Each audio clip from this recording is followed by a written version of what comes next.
Joaquin Buccio. Welcome to BDA Boxing, the Boxing Debate Arena. We have a very interesting show because some very good news. Actually, yeah, it's actually good news. It's good news because Bivol, he will now be fighting Beterbiev again, which is the fight that I want to see, and I think a lot of people want to see. And so he's dropping the WBC belt. But guess what? The David Benavidez fanboys are now saying that Bivol is docking Benavidez. Can you believe that? I'm not surprised. Shout out to people in the chat. Alfredo Contreras, Marks Boxeo, Shazar, APAMVs, Tu Matador, Handsome Mechanic, Gene Ryu. Who else do we have in here? Dark Hado, Quacks. Who else? Windy City, Pound for Pound King. All right, guys. Let's get started. I'm going to start calling some people so we can discuss this very important topic. Also, we'll be talking about other stuff as well. So if you guys have any topics that you want us to touch, don't be shy. Let me know in the chat. All right. So, yeah. The WBC is worthless, says the Quacks. Yeah, listen, we know who the champion is. This is the thing. We know who the champion at 175 is. There's no need for us to follow these alphabet titles. They can say whatever they want. Bivol is the champion. He's fighting Beterbiev for a third time. And they have to fight a third time because, they both won one fight each. So there has to be a conclusion. All right, BD, are you there? You. Yes, indeed. Buongiorno. That's going to be my new shtick, by the way. When I host, I'm going to start the podcast in a whole new different language. And I'm not going to stop talking until people start getting fed up and drop out. And that way we'll know who the real ones are. It's a test. It's a feat of patience. Mm-hmm. It's the art of the deal. What? The deal. The Trump thing. Was it the art of the deal? Whatever his fucking book. Oh, the book. Yeah. So, yeah, let's... What are your thoughts on what happened here? Bivol dropped the WBC belt, and he will. I thought we were going to start talking about the fuck. I thought we were going to start talking about Stanionis versus Ennis. Oh, you're right. Yeah, we can. Yeah. All right. So this weekend. Yeah, with you. What I tell you? Unification fight. Ennis fighting Stanionis. Ennis is the IBF champion, I think. There'll be fuck. Anyways, I think it's an IBF. I don't know unification. It is a thing. They're unifying two titles, and so this is a big fight. I have Ennis winning by decision. Is that right? Yes, I think. You don't think he stops him? No. I think he's a tough guy. He's stocky. You know what I mean? And oh, tough guy. But no, I don't think he's a tough guy. I don't think. You know who's tough? People who work for a living. No, but okay. So do you think it's gonna be 7-5? What type of decision do you expect? Yeah, 7-5. 7-5. 6-4. You think somebody gets dropped at some point, or? I don't think so. Listen, I haven't been that impressed with Ennis's power. I mean, he has power for sure, but. As he's been stepping up in competition, that power is less and less apparent, which is normal. Sounds like you wanted to call him ass at some point. Ass? Why? Yeah, because you said ass. I think it's ass. Psychologically, you wanted to call him ass. You know what's interesting about that fight, man? You're right about the power. He did drop the Karen in the rematch, whereas he couldn't drop him in the first fight. And, he did stop Avenesian, and only, big power puncher like Crawford stopped him. Josh Kelly couldn't do it. Now, I know Josh Kelly's nowhere near the caliber of a guy like Crawford or Virgil Ortiz and those type of guys, or Cavalioscas, who also stopped Avenesian a couple of years ago, or a few years ago, rather. But yeah, and you know what the other thing is, Bucho, is that Ennis has the advantage, a weight advantage. He's humongous for a welterweight. And the interesting thing about that is that he said after the Karen rematch that he used this sort of like a semi-excuse the weight issue, that perhaps that's why he didn't look all that great against him. But now he's staying at 147 again, and I believe, you tell me what you think. Is this a business move? So I think once he moves up to super welterweight, they can say, oh, he was a unified welterweight champion. Yeah, So what about that? Well, no, I'm just saying they're taking that risk of staying at welterweight for one more fight so that they can move up on 154 and use that as a bargaining chip. Like, hey, this dude was a unified champion. Yeah. Which, by the way, I mean, I don't even know if that. I gotta check the ring ratings because it will determine. I don't know if the official ring title is on the line. It's usually between 1 and 2, or between the number 1 and 3, with certain exceptions. Yeah, I think this is for the Ring Magazine title. So, Oh shit. whoever wins this fight is gonna walk away as the lineal undisputed. Because I don't think there's a dispute. I mean, I know it sounds crazy to say Stanionis and Ennis that's undisputed, but it's slim pickings at welterweight right now. I mean, I don't think, or maybe, you know what? Maybe a tournament would be in order to really decide. It's the same thing with junior welterweight. Remember, we had to get a tournament so that finally Prograis and Josh Taylor got everybody out of the way and they fought each other. And then, yeah, that's undisputed right there. There's no more dispute. But here, I mean, I can't say Brian Norman is the best guy, in the welterweight division. Certainly not Mario Barrios. And then afterwards, that's slim pickings. Number 5 is Santillan. Number 6, Hernan Giasov. Jin Sasaki, who called out, it's a Japanese guy who called out Norman, I believe, after his fight.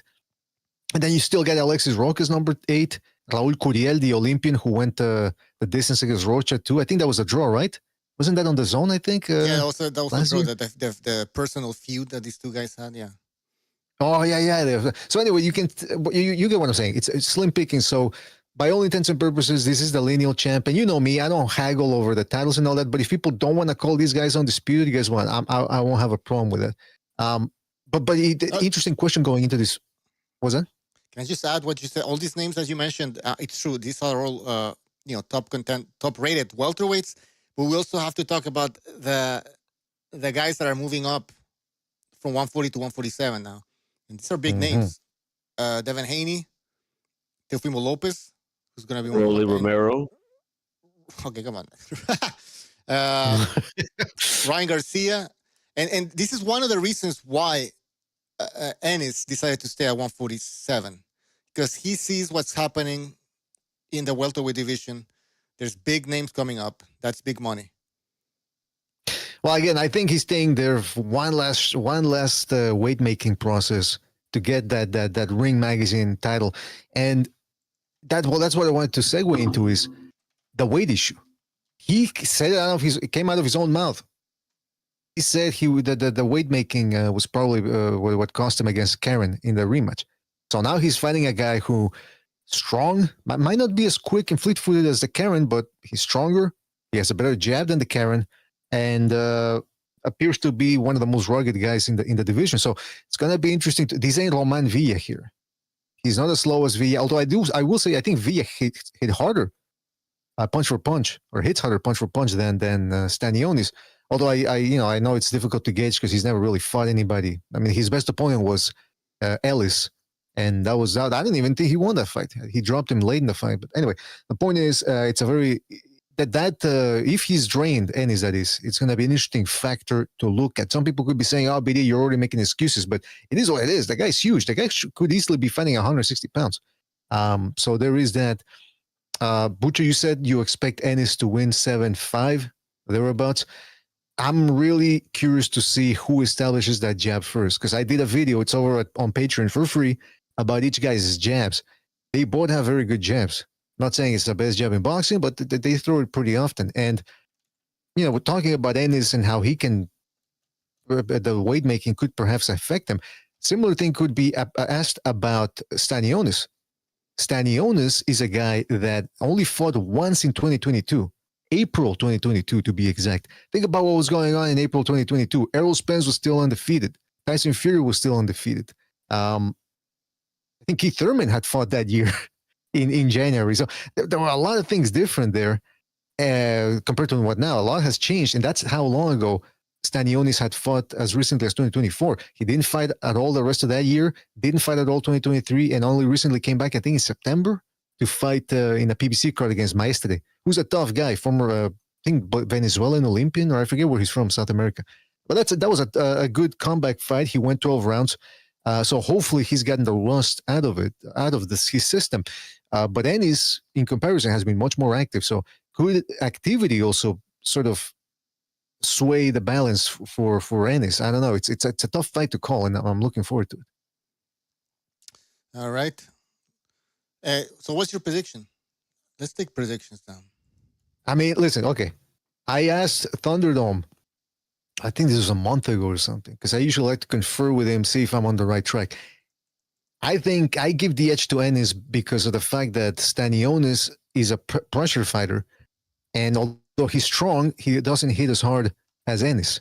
And you know both guys are going to be looking to throw a leather. Neither guy's a back foot bitch. So it's going to be a bit of a firefight. And when you got a guy whose whole style is to come forward and outwork you, and the other guy is a puncher with faster hands, and he's not a runner, usually, and he can stay on the inside, fight mid-range. Usually that's the guy that takes out the volume puncher. And that's the other thing about Ennis, is he looks strong and everything. You look at his body, you go, oh, this guy must crack. He can't crack with the right hand. I mean, excuse me, with the left hook. I'm sorry, the left hook. He slaps with that left hook. I don't even know. I think I made a video about that. If not, I'll post it today. But I know I got it somewhere, showing that Stanionis slaps with those hooks. It's not a good hook. So essentially, he's a one-handed fighter, whereas Ennis can punch with both hands. So, Thunderdome is usually right. So when he said that he's speaking Stanionis, I went, maybe he's seeing something that I'm not, or he found something. I don't know, but I'm giving Ennis the edge, but it's a close fight. Close fight. So Ennis by decision? Yeah, I would say so, yes. But he's too hittable, too. That's the other thing, man. He's way too hittable. So as you get in there, you let me know what because I'm undecided right now.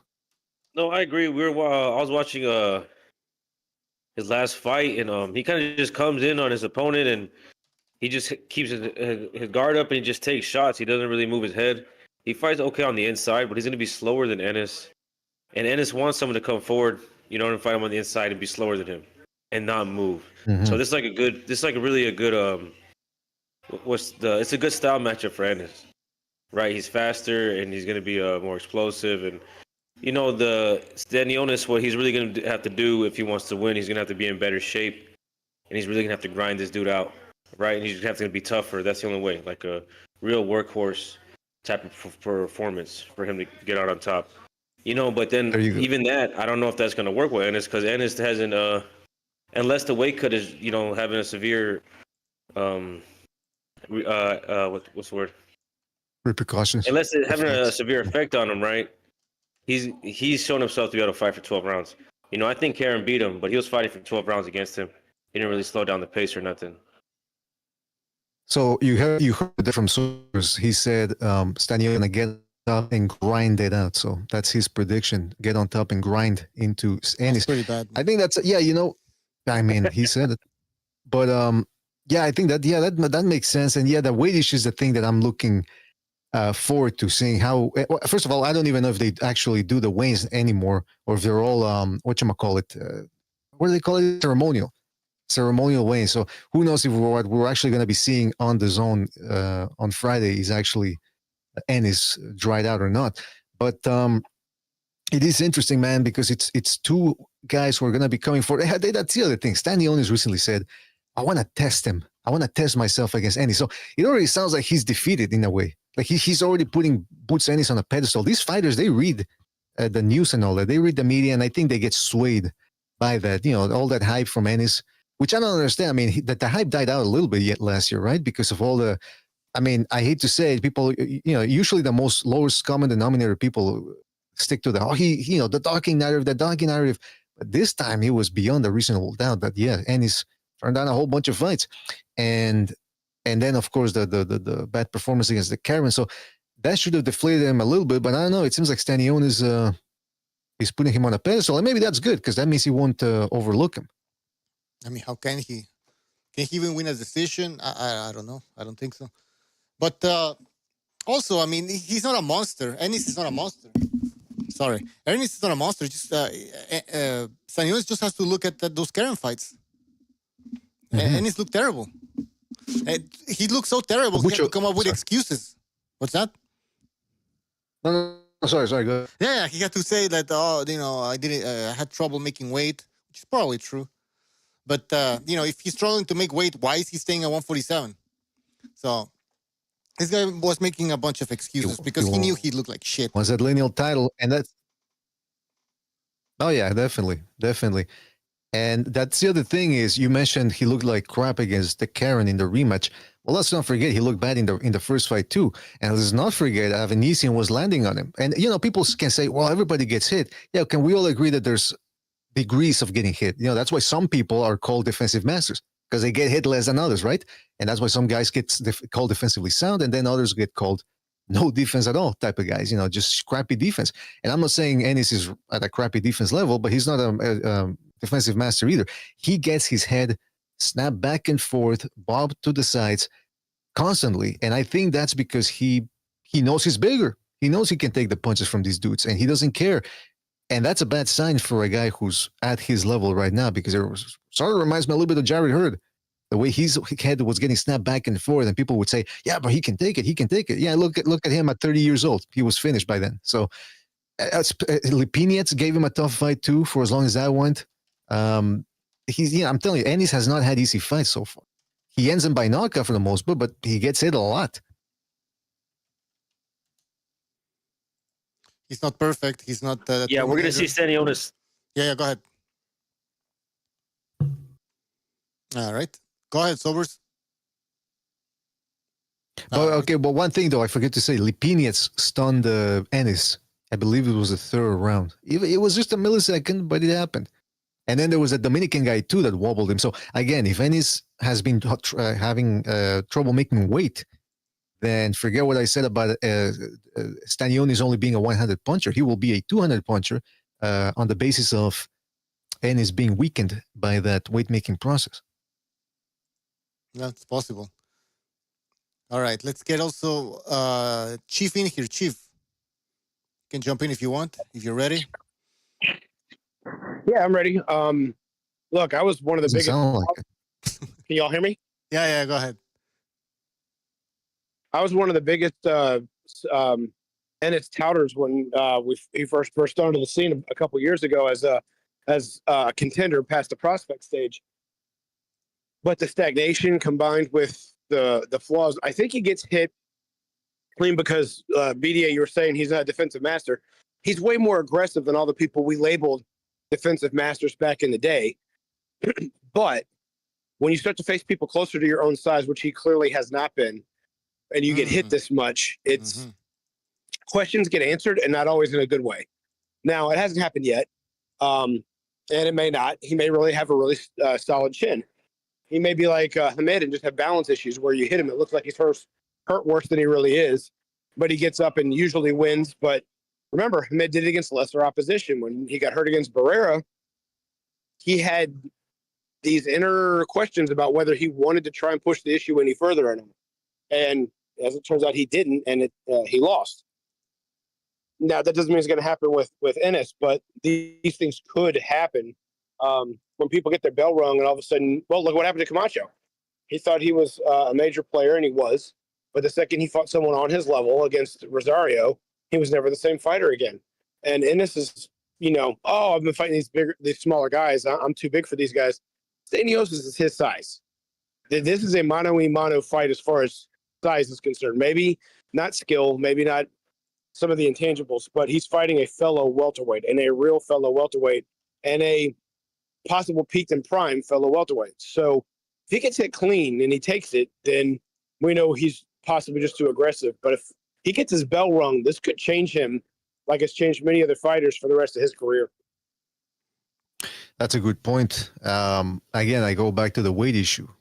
Ennis is bigger, but at some point, if you keep killing yourself to make weight, eventually, you're chugging along and you think, I've been able to do this against smaller guys. But like Chief said, now you're fighting a guy who can maybe take those punches and keep on coming. And then by the sixth round, you start getting tired and you don't find your second win because you're too wasted from making weight. So very interesting fight. And the repercussions, or excuse me, the what's at stake here for this fight, very interesting because, again, the winner probably does move up to 154. And there's a lot of money to be made at 154, especially with the Sheik floating around up there. He's already had Ortiz there, Madrimov, Crawford. I'm pretty sure Ennis wants to get eaten on some of that Saudi money. So he wins. They sort of like an audition, both guys. Whoever comes out on top and can show a level of panache and audacity that's seldom been seen in recent years at the welterweight division, then that's a good result there, and probably sways the Saudi sheik their way. All right, we got some interesting comments here. Bray says, keep in mind that this is a unification fight, so no IBF rehydration rule for Ennis this time. That should help him. That's true. I think somebody mentioned that on the last show or somewhere. That is going to help. It's going to help him. Go ahead. Oh, somebody wants to say something. Vince Vega says, would you back Ennis with your money? And if not, what flaws do you see in his game? The flaws. Well, first of all, he gets hit way too much. Yeah, you know what? Controversial take, but I can back it up with video evidence. David Benavidez has better defense than Ennis. It's just that Ennis is faster and he does that shoulder roll thing, and so he impresses people. But he doesn't. He gets hit way more than Benavidez does, and he's fighting lower level opposition than Benavidez. Yeah, I don't think that's very controversial. You'd be surprised, man. You know how it goes. I wouldn't back him with my. Oh, go ahead. No, I didn't mean. You go ahead. I got a counter argument. I was gonna say I wouldn't back him with my money, but like BDA said, his flaws. He gets hit way too much, and he's at the point where he's using the weight cut as an excuse, and he's walking a thin line, right? He's on a tightrope, and Stanionis becomes in shape, and he catches him where he's dehydrated. He doesn't recover well from the weight cut. He'll beat him up. This guy's too easy to hit, and Stanionis is going to keep coming forward. Stanionis, you're going to have to knock him out. He's going to keep coming at Ennis, so no, I wouldn't put my money on him. He's a losable fight. Right. This is a losable fight. You are right.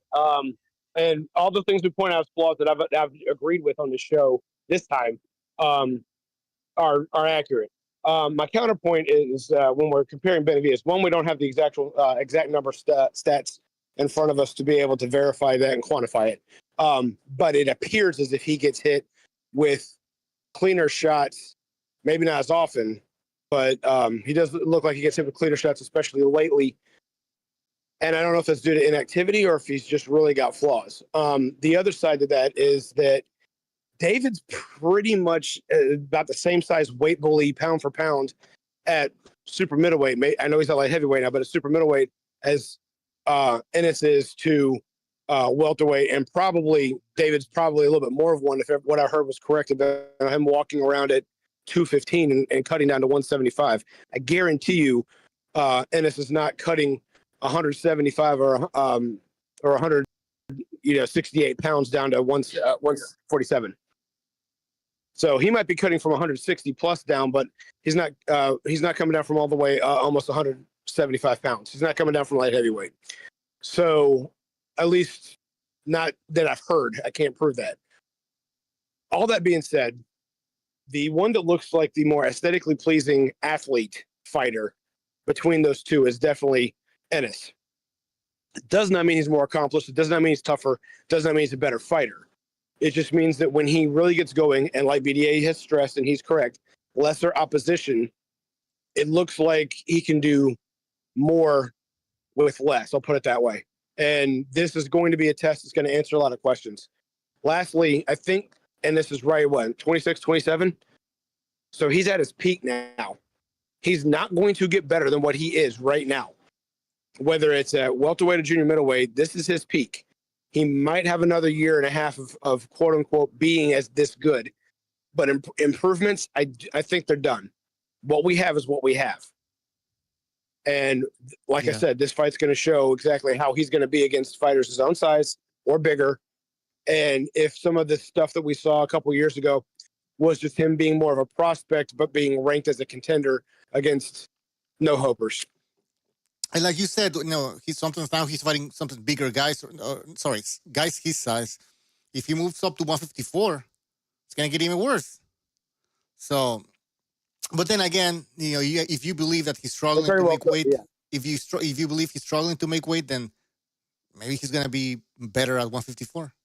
Who knows? And by the way, somebody in the chat goes, Noe says they're exaggerating that he gets hit too much. He does get hit from time to time because of his aggression, but it's because the guy's an action fighter. Okay, so yes, that's why doesn't matter why he gets hit so much. You're agreeing he gets hit way too much, and he's been too willing and too lax in fixing up the defense because he can take those shots right now. He's so much bigger than his opponents, but that's gonna catch up to him. History shows that. Again, I harken back to Jarrett Hurd. That guy was getting his head snapped back and bobbed side to side, fight after fight, and he could take it. He was so much bigger than his opponents. I don't know how he made 154, by the way. And then he ended up catching to him for overnight, by the way. Overnight, he went from being the boogeyman to being a shot fighter. So hopefully that doesn't happen to Ennis, but you really do have to. It's interesting. One of the things that I've been focusing on more now when I look at up-and-coming fighters is obviously the flash and all that. That's the first thing you do need, that extra physical talent to make it. You need power, you need speed, or one of those two things, or agility, to make it as a pound for pound guy or dominant force. But the other thing you start looking at is, okay, can this guy fight coming forward? And I don't just mean getting a knockout. I mean actually cutting the distance against a guy who's running or who's on the defensive. And then the second thing is, once you do that, once you cut the distance, can you strike and then go back to defense like that and maintain that for 10, 12 rounds or for however long the fight goes? Ennis doesn't do that. He'll punch and he'll make the classic mistake of staying there and taking a snapshot, admiring his work. He gets countered. And again, I think that's because I think that a lot of the inactivity I had in 2021 and 2022 cost him his development. And also, again, like I said, he's been too overconfident fighting these smaller guys. Guys, hit the like button. Please hit the like. It really helps the show. I see people want me to open up phone lines. We should. We haven't even been an hour into the show. Yeah, we haven't been there, and we haven't even talked about the Bivol, the whole fucking thing that's happening. And by the way, we're not going to open up the phone lines until we get a certain amount of likes. How about that? Yeah, exactly. And you know what? Also, super chats, because we are paying for the fucking phone lines. We need your support. And but I should thank people who are donating via Patreon.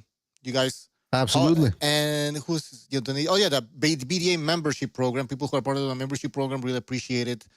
I have to add some credits to give a shout out to these people. But hit the like button, or we're not opening the phone lines. Shall we move on to the whole Bivol saga, the drama? Absolutely.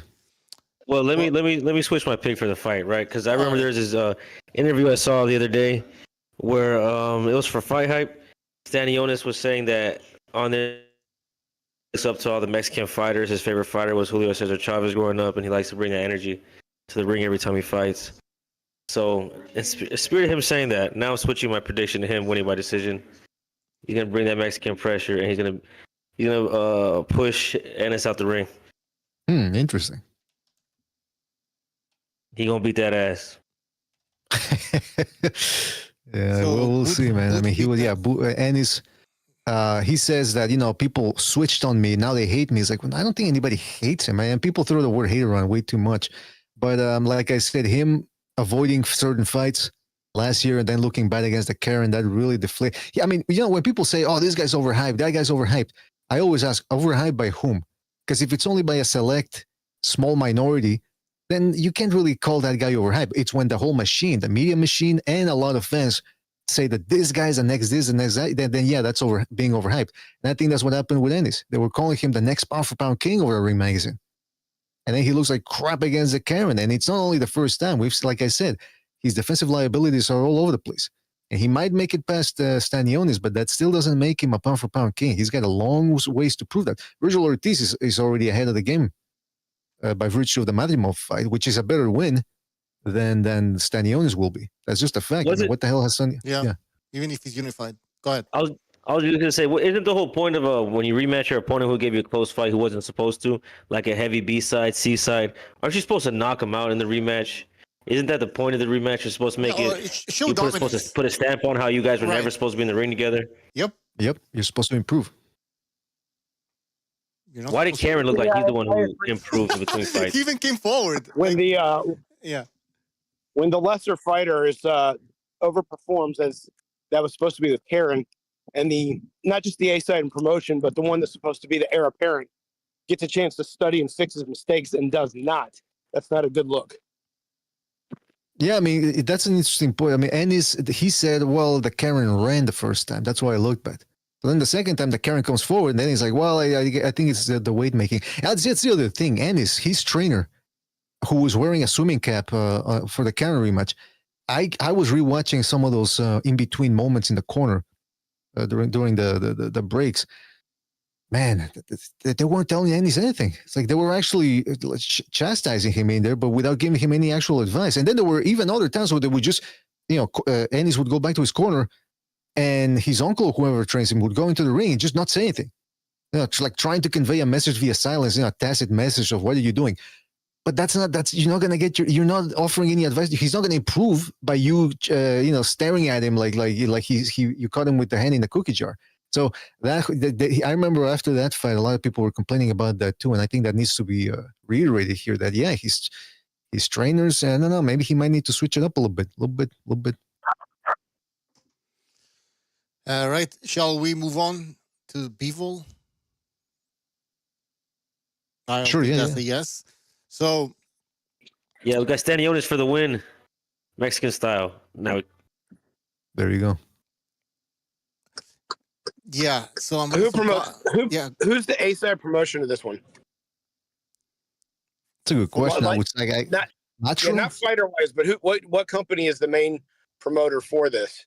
And I would venture to say Matchroom, because Stanionis has been fighting over the PVC side, so he's probably got one of those Luis de Cubas or the Samson Lukowitz or whoever over there who they're just getting the crumbs from the PVC. Okay, just checking. Because I mean that could end up being a factor in the whole thing. On if it's close, is the A side's favorite fighter going to get the leniency? Common sense, that's supposed to be Ennis, but if Matchroom isn't the main promoter investor into the whole thing, then that almost makes it closer to a 50-50, because if the fight gets close and no one's quote unquote giving incentives for, if my guy looks good, or if it's even close, remember that steak dinner I treated you to last night? Then, then if Stanionis pulls this off, then especially if he has a crowd-friendly style of fighting, quote unquote, Mexican style, Chavez style, being aggressive, because we don't have enough of those fighters these days, that can win a crowd over. And that can make it very tough. So I think Ennis really needs to focus on this one, show his A game, show everything. If he has what some of us, like myself, thought when he was a prospect just before he became a contender, the tools and tricks in that bag, he needs to show all of them in this one to show that, to make the statement, look, I was being avoided even if he wasn't. I was the heir apparent, like many people have labeled. All the hype that I've been getting is worth it. And if he doesn't, it's going to be a long road for him to mount to anything outside of just being basically a Marlon Starling of this generation, which Marlon Starling was a great fighter, don't get me wrong, but he was not a Ray Leonard. He was not a Mayweather. He was good for his era, and that was about it. But he's still not in the Hall of Fame, and he's still not worth 8 figures. So that's kind of the point I'm getting to. Yeah, that's a good point, man. I mean, the decision, the A side, like Cesar says, they ain't no way. He feels that they're not gonna get the Vlad Stanionis a win if he goes the distance. But we shall see. We shall see. Might not even go the distance. All right. So the Hans History Vault says, talk about how the IBF wants Bivol to fight their mandatory Michael Eifert. Beterbiev isn't 100% next, but more likely than not, Bivol drops the IBF titles to fight Beterbiev next. I read somewhere that that's the next fight, Bivol Beterbiev. I didn't know about the IBF, and yeah, he'll probably drop the IBF title as well, because he has to fight Beterbiev again. Anyways, that's the fight that makes sense. So because Bivol will be dropping the LBC belt, some people are saying that Bivol is avoiding David Benavidez. Mr. BDA, your thoughts on that crazy-ass comment, opinion? Somebody, the Quacks and somebody else were saying that on the Discord earlier, that because he has the 4 belts, right, Bivol, or he used to have them. Yes. And so then there were already a bunch of mandatories already. And they were talking about how he was supposed to defend, I think, the IBF, like you said, or something.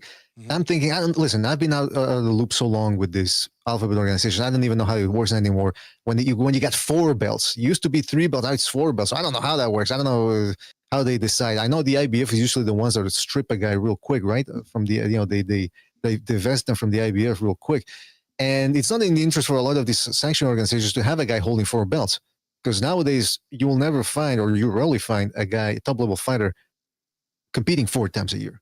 So that means they got to wait for their sanctioning fees. Unless they try to finagle some money out of these guys saying, hey, listen, you got to pay us an extension fee or whatever. That's how they always come up with this. They're extortionists. That's what they are, these alphabet organizations. So this whole thing of, we talked about in that video, Bucho, that you posted over at BDA Clips about a week and a half ago or 2 weeks ago. This is all from the machinations and from the demented mind of Samson Lukowicz or whoever's in charge over there. They create these scenarios where they try to paint themselves as the victim and the avoiding was, oh, everybody's avoiding us. How the fuck can you be how can he be called a dog, Bivol, that is, when he's fighting a more dangerous guy in Beterbiev, who's already proven to be more dangerous?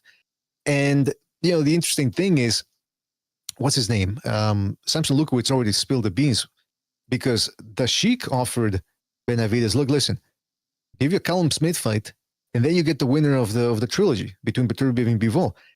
Nothing is guaranteed in life. That's what Samson Lukowicz said.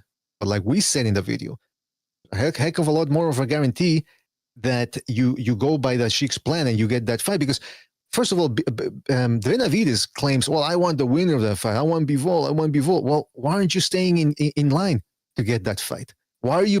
It seems like they were more interested in getting that WBC belt, that little trinket, that bauble of men's vanity. And now he can call himself a 2-division champ, which he's not. The real champ is still Bivol, no matter how many belts he has or may not have. So, the Sheik is the guy with the money. So my question is, all right, now Benavidez, now you got the WBC belt, now what? The PBC's got no money. So how are they going to offer Beterbiev or Bivol anything, depending on who wins that fight? They think Again, it's all smokes and mirrors. Yeah, they think they have leverage. It's all smoke and... Yeah, they think they have. They know they don't have leverage. That's what they're doing. All of this. Now it seems like they never really wanted to fight Bivol in the first place. That's the way it seems like. Oh, now they think that in the future they can say, well, we have a belt, and if anybody wants to unify, they gotta fight us because we have that one belt. And they can have that narrative that, Bivol avoided us, which, by the way, I'm looking at Twitter, I'm looking at social media posts, I'm looking at comment sections across YouTube, message boards. Nobody believes it. Very few people believe it. That's true. It's only the hard. See, you know what, Bucho, that type of black magic, because that's what it is. It's black magic plus psychological warfare. Techno sorcery, that doesn't work anymore. It loses its power little by little because it's all based on lies that the center cannot hold. Absolutely. 100%. I agree with you. That makes a lot of sense.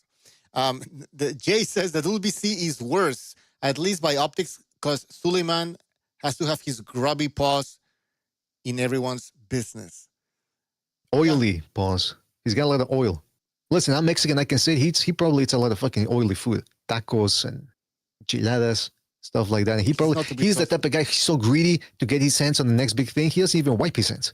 How come we always see Suleiman all over the place, but I never see the president of the IBF, LBO, or the LBA like giving interviews? That's a good point, huh? That I know the guy from the WBA or whatever spit on Samson Lukowicz. Remember that? Down in Puerto Rico or wherever it was? No. What happened? Or was it the guy from ringside? I forget. Anyway, whatever is going on, this is unconscionable. Not only is it unconscionable, it's unconstitutional, and I dare say unchristian too, what they're doing to Bivol. Yeah. It's blasphemy. It's blasphemy. But yeah, no, I don't know why we never see these presidents from these other organizations give interviews. It's pretty strange. It's a good point, Bucho. That's a very good point. All right, let's see what else here. Oh, we got Jimmy jumping in. Yellow. No, it always makes me laugh, man. What's going on, brothers? We're talking about Bivol and I don't know, Bivol and the WBC. Yeah, the WBC. Bivol's dropping the WBC belt to fight Beterbiev again. What's your thought on that? Some people are saying that for the rubber match. Yeah, and some people are saying that Bivol is docking Benavidez. Yeah, I figured some would. That's not surprising, right? Yeah, he's ducking Benavidez for a guy who punches like a fucking Mack truck. I mean, yeah. conditioning would be the only difference, like, because of age. But I don't give a fuck that Benavidez is 41. He hits like a Mack truck. He'll still hit like a Mack truck. You know what I mean? Bivol's, but you would say, okay, if Bivol's conditioning was ever called into question, then you could say, well, fucking obviously fighting an older guy, to be a question. I'm saying if they both, let me rephrase that. If both Benavidez and Beterbiev hit the same, but you knew the younger legs, you wanted to avoid that. But the fact that Bivol's an incredibly, condition is never his issue. So then it comes down to this: who hits harder? Who is gonna I would much rather get hit by fucking Benavidez because his power isn't concussive. His power is commutative. You know what I mean? It just builds up and builds up. He beats you down, usually suffocates you. Because if it was concussive, even slightly concussive, he would have stopped Caleb Plant, who was literally fucking out on his feet for the last 4 fucking rounds because he was just sucking air. You know what I mean? Mm-hmm. So no, it's not a duck in my book at all. Yeah, I agree with you. I think Beterbiev is much more dangerous than Benavidez. Of course, like you said, some people are going to claim that no, Benavidez is more dangerous because he might not hit as hard as Beterbiev, but the volume, the conditioning, the pace of the fight is. Yeah, but he's gonna have to touch him. Right. Remember, this isn't. You know what I mean? This isn't some fucking. This isn't a. Boo Boo Andrade who fought. You started out as a fucking junior middleweight. This is a big guy compared to that. Like, you know what I mean? Like, or the other string of no hopers that Benavidez has picked. Not him. And again, let me state this. I always say Benavidez, I don't think is a punk. I don't think he's avoiding people. I think he's been handled by people who, the PBC motto, right? Don't lose at any cost. And they've chose, you know what, and helped bringing him up because he got himself a bit of a name in the hardcore circles. Clearly hasn't translated into, big name success on television or pay-per-view sales, but regardless, he's got himself a name, and I understand that. But was he in the ring? Did he fly to Saudi Arabia to be ringside? There's, Benavidez. Did he try to climb in the ring to call out the champion? Was he on social media right after the fight? I want who's next, or even before the fight, calling out, I want who wins this fight? I didn't see anything. Somebody said he made a comment about he wanted to fight the winner, but I don't know. I guess it was an obscure comment because I didn't see it. And yeah, that's pretty much it. Yeah. You know what? Yeah, but I agree with Jimmy. I think that's you got to go in there and posture a little bit to get a claim for a fight. But it's not necessary, right? The most important thing is, did you sit down and talk with the Sheik? And apparently the conversation was very, very brief, and he ran out of there. He didn't even stay for the event. He had to catch a plane. That, to me, is even more egregious and indicative that maybe the Sheik didn't like what he was hearing from Benavidez and said, you know what, go kick rocks. Or, you know what I mean? It's like, okay, why wouldn't you stay there? Like, what, it's a sign of disrespect, too, that he's unserious about it. It's like, why not stay there and... Yeah. Wait a minute. I'm sorry, BDA. Who went to, did Benavidez go to Saudi Arabia? Benavidez went to... Yeah, I thought that's what you were referring to. Yeah. He went to he showed up for the Beterbiev-Bivol rematch. He was invited to talk with by the Sheik, by the way. All right. Well, yeah, okay. He was invited. Good distinction there. And he showed up and he talked with the Sheik before the event. I don't know. Apparently, from what they were saying, it was a relatively brief discussion. And then he flew by. He said, I got to go catch a plane. Bye. And he didn't even stick around for the fights. So he didn't want to be seen in the crowd because, of course, the Sheik would have made sure, because he was in charge of everything there. Like, he's in charge of the production. He would have made sure there's light heavyweight contender David Benavidez in the crowd, who the Sheik had just sat down with, who met with the Sheik prior to this fight to iron out, a deal to fight the winner or be a possible opponent of the winner. The fact he jumped on, boy, what the fuck did he have going on? They have to go check on his fucking businesses. Like, what I got a flight to catch. Maybe he doesn't want to. Somebody ordered pizza. Yeah. Somebody ordered pizza and cheesecake at his hotel room over in the United States, so he had to fly over there. That's a reference there for sobers. But yeah, man, I mean, that's here's the other thing, Jimmy. I don't know if you saw this in the last couple of weeks, but Samson Lukowitz, that used car salesman who promotes David Benavidez, they're claiming now, they're turning this into a whole thing of, well, you know, it's Vegas. We want to keep the fights in Vegas. That's our home. That's where we want to be at. And I'm thinking, who do they think they are in any type of position to be demanding where the fights are when they're not even offering up any money to hold these events? No, they have no money.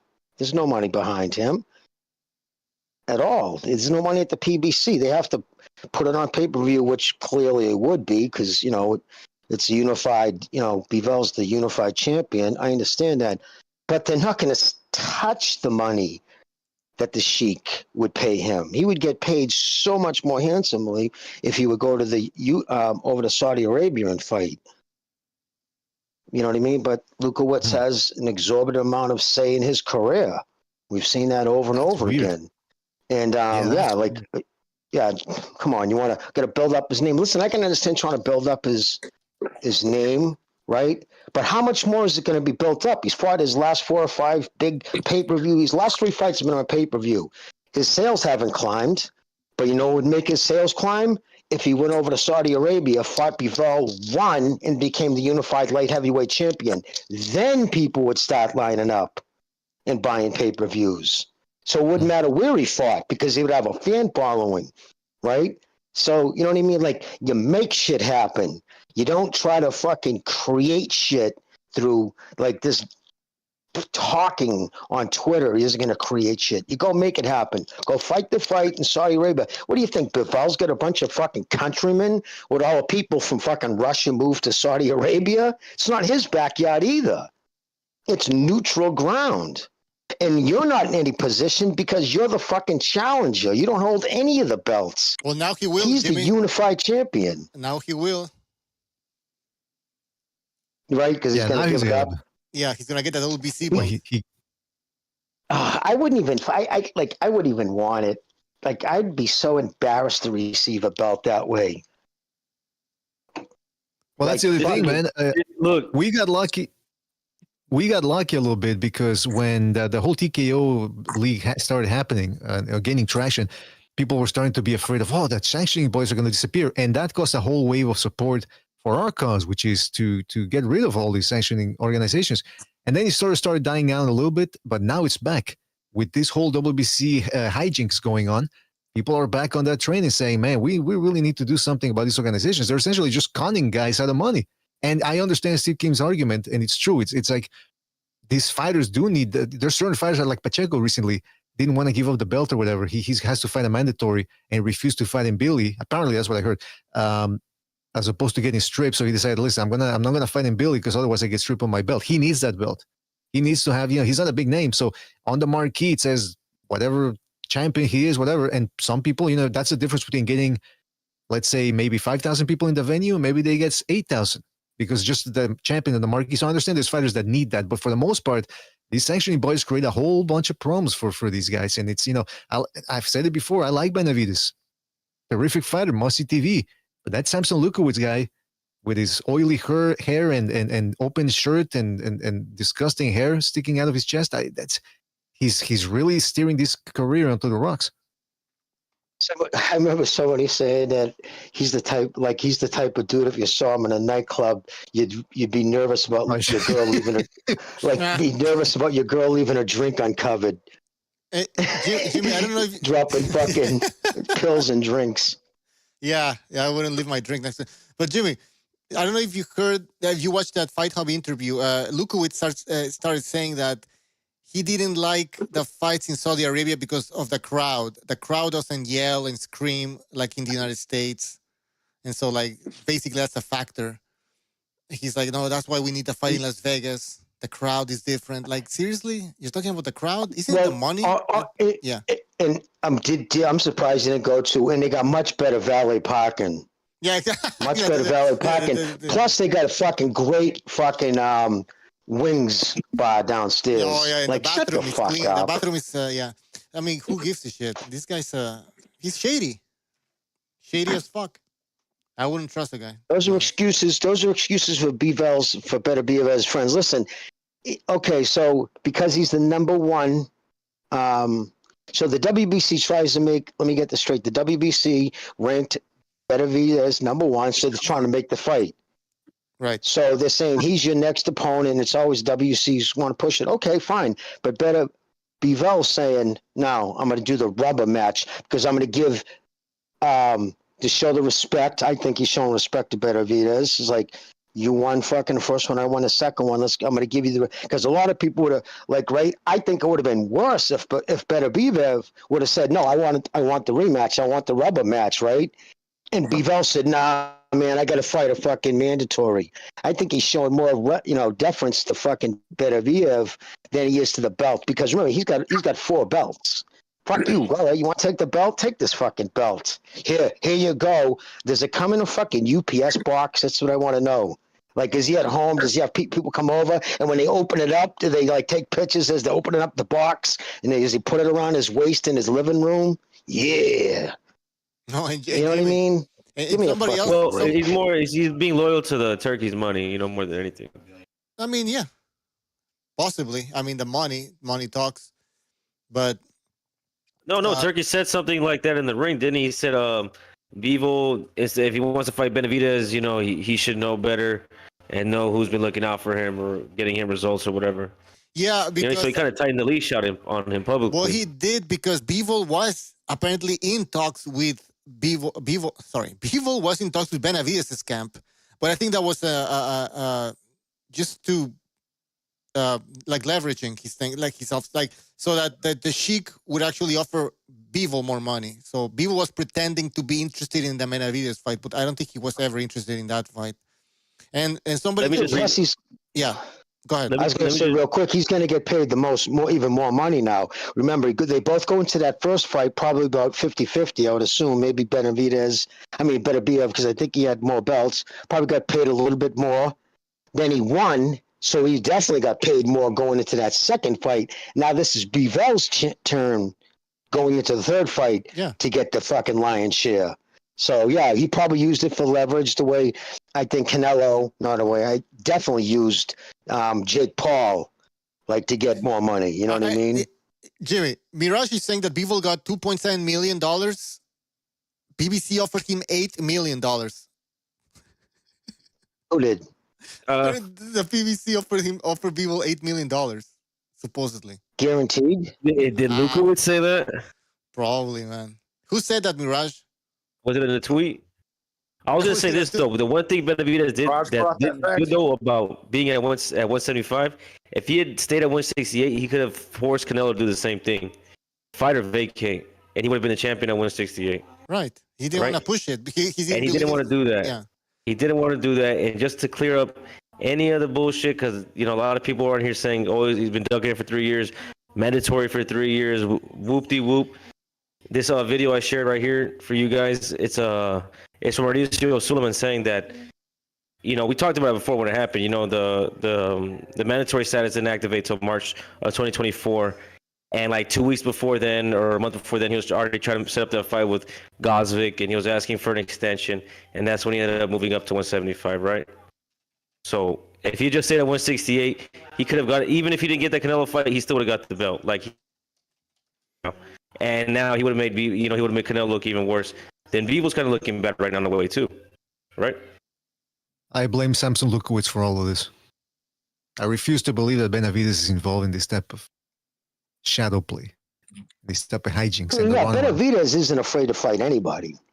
I don't believe for a second he's a tough kid. He'll fight him. I believe he'd fight Bivol. But it's his people. His handlers suck. They literally suck. I think they're sucking the WBC off to get all these. What do they have on the WBC that the WBC just they're at their beck and call? I mean, you can probably say the same thing about Ennis's people versus the fighter he himself.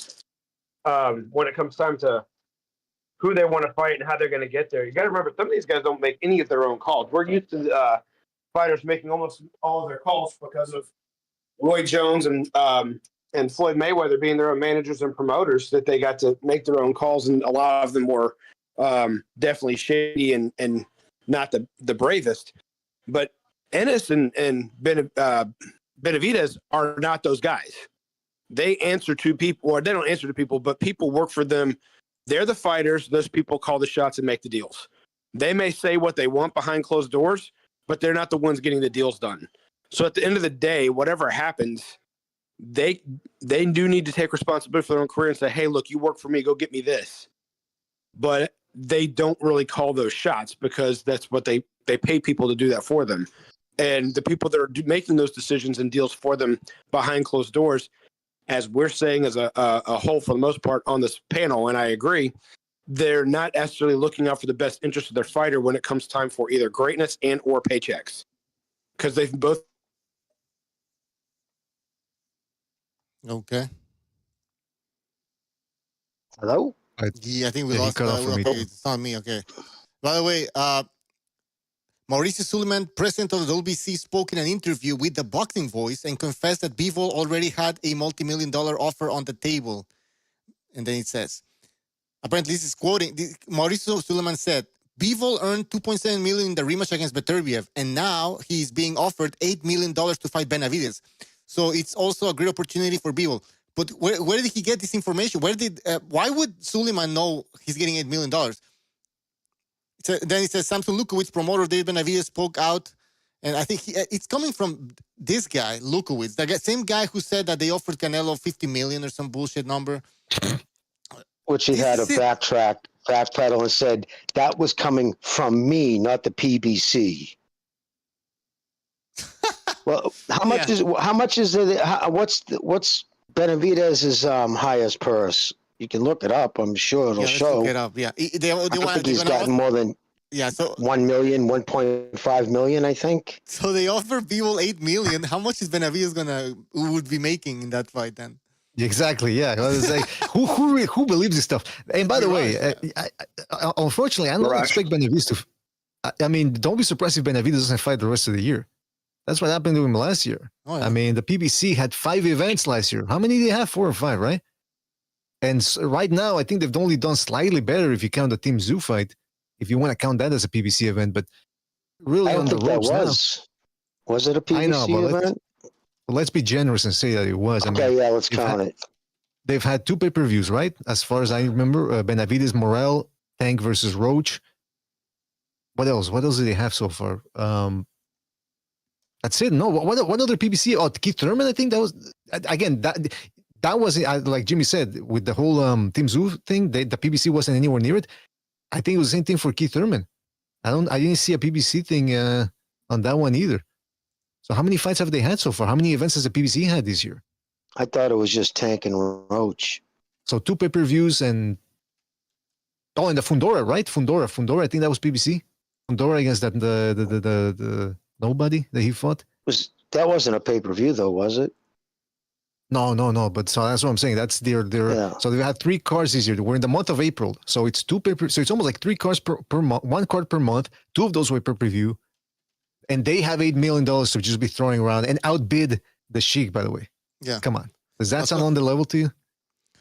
Brace saying that the reported purse is nowhere near what the fighter really makes. Eddie Hearn confirmed today that Bivol is set to make at least $10 million versus Beterbiev. At least $10 million. Yeah. That would make more sense. Minimum fight. But he has the money. Recognize. He's got the government backing. Remember, it's not coming out of the Sheik's pocket. It comes out of the United Arab fucking. No, he's Saudi Arabia. Saudi Arabia's sports fund. Yep. It's part of the tourism program. The government's actually backing the money there. So when they say it's guaranteed, it's the government of Saudi Arabia. And those guys buy Rolls Royces like fucking because it's Tuesday. You know what I mean? Mm-hmm. And by the way, you know what? When Suleiman mentioning those $8 million, he probably didn't even check anything. He just heard that, and he was so excited he didn't even bother checking it. You know, because he knew he was going to get his cut. I heard $8 million. He's like, guy, calm down. I heard the $8 million. I heard $8 million. That's a lot of money. Shows, you know.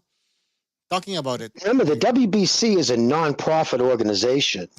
At the end of the year, all these places have to spend whatever money they make. They can't have any money left on the books. They can't turn a profit. So what does he do? Oh, look at that! And sanctioning fees. That's right. Special fees. Service fees. So the sanction fees they make. So, say it's like December 15th. Mr. Suleiman, I just checked the bank. We still have $120,000 in it. Oh, okay. Give me a bonus. Take 10 for yourself, honey. You know what I mean? Like, seriously. Because they can't have any money left on the books because it's a non-profit. At the end of the yeah, non-profit doesn't mean make any money. It just means there can't be any money left over at the end of the year. Exactly. Right. They can all pay themselves exorbitant fees. Suleiman looks at that 8 million and goes, I can buy a lot of yarmulkes with a... He's Lebanese. But yeah, all right. What else? What are people saying in the chat? Anybody else wants to add something to this whole drama? Oh yeah. So you guys, just overall, I got a question real quick for everybody. So what's the over/under that Benavidez fights again this year? Negative. Can we bet negative? Like, yeah, it's not happening. He's not going to fight again. Really? Well, first of all, what opponent? No way. If he doesn't have a belt, if he doesn't have a belt, he has no mandatory. If he has no mandatory, and he can't get a title shot, and especially if PBC's putting up the money, which when's the last time they've really put up any money outside of when some investor helped them sign a contract with Canelo when he first got there, and then they defaulted on the rest of the contract. What do they have to keep him busy with? Well, he's about to. They don't have any money to offer anybody. They can't get a title shot. They can't offer a champion money. They can only receive whatever a champion's going to offer them, and nobody's in line really to try and get them in the ring that fast. So when Jimmy's saying, the odds are negative, I think that should be the top offer because he's about to get the WBC there's nothing belt. to get anything going with. He's about to get the WBC belt. Okay, but when's that fight scheduled for? Yeah, that's not. Well, no, I mean the belt. He's about to be like email belt, like. So it's not they're not doing a vacant belt. He's going to be named the champion without having. Yeah, he's going to get it Ken Norton style. That's right. And you know why? The same way Davis got his. Exactly, and he's getting this belt. Let's remember, he's getting this belt because he beat a 38-year-old Gvozdyk who had only had 2 tune-ups after a 3-year hiatus or whatever it was. Then he fights a prospect in David Morrell, who had just recently moved up to 175 as well. And now he's a champion. The WBC champion. Let's fight in Vegas, guys. That's where the fun's at. $8 million apparently all of a sudden. Hey, we got to do one thing fair, okay? Let's put things in perspective. Real quick when it comes to these email belts. He's getting it Ken Norton style. The first person that I know of that got it outside the ring and never successfully defended it. So he's in the Hall of Fame. So if the great Ken Norton is in the Hall of Fame for never winning the title outside the ring and having 0 title defenses, just because he beat Muhammad Ali in a non-title fight, let's put things in perspective. The fact that other quote-unquote great fighters have been given the same benefit. Didn't he fight Norton? Ali a few times? Was it 3 times or something he fought him? Yeah, but he didn't win the other 2. And so I know. I just think that's the reason why they voted him in. Just 3 fights with. But I'm not trying to diminish his career as a whole. I'm trying to. No, I know. No, it sounds like you are, by the way. Yeah, but I might have been. You never know.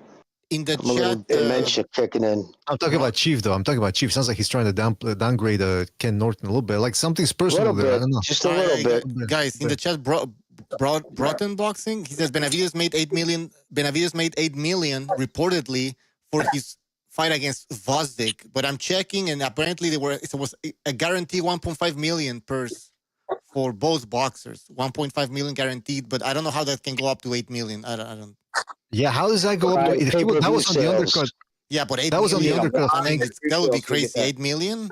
That was on the undercard of Tank versus. That was on the undercard of Tank versus Martin, which did horrible on the pay-per-view. So how is he getting 7 million on top of that 1 point whatever mil that he made? That's still sensible. Possible? Wasn't it didn't happen. That is just didn't happen because you got to hit 500,000. That's been the benchmark forever. before you start getting a slice of the pay-per-view. Well, Mirage is asking, why do you care what David made? Well, I mean, because you're saying that he was offered 8 million, which also doesn't make any sense. There's Bivol, Mirage again. got offered 8 million. Like, he doesn't generate that He'll much bring money. something up. Mirage will bring something up, and then he'll turn around and go, "Why do you care?" Okay, well, I mean, exactly. you brought it up, so we're talking about it. I mean, I'm just saying, that's all he's making. If that's the highest paid has been 1.85 million. I mean, 1.5 million. I'd be pretty pissed if they're offering your opponents 8 guaranteed. Like, wait a minute, you're paying me 1.5, you're offering guys fucking 8? Yeah, man. Well, okay, because he knows his BS. Well, he has to know. It kind of goes off the same thing of Spence versus Danny Garcia. They talked about in the article, and people don't read the details. It talked about what they were guaranteed, and it says they can make up to, and they don't say what those benchmarks, which Jimmy says 500,000, which I've heard the same thing, is usually the benchmark. But that fight didn't come anywhere close to that. But they passed it as if they both made $8 and $5 million each for that fight because of the quote unquote pay-per-view, which they didn't hit the mile mark.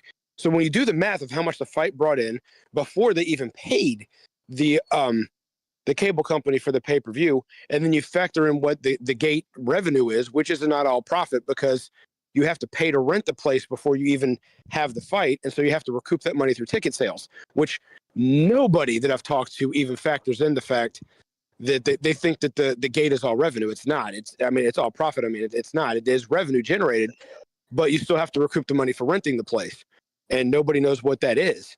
And so when you put all this police, paying all the staff, yeah, dude, all that should cost millions to put a fight in one of those big places, especially Cowboy Stadium.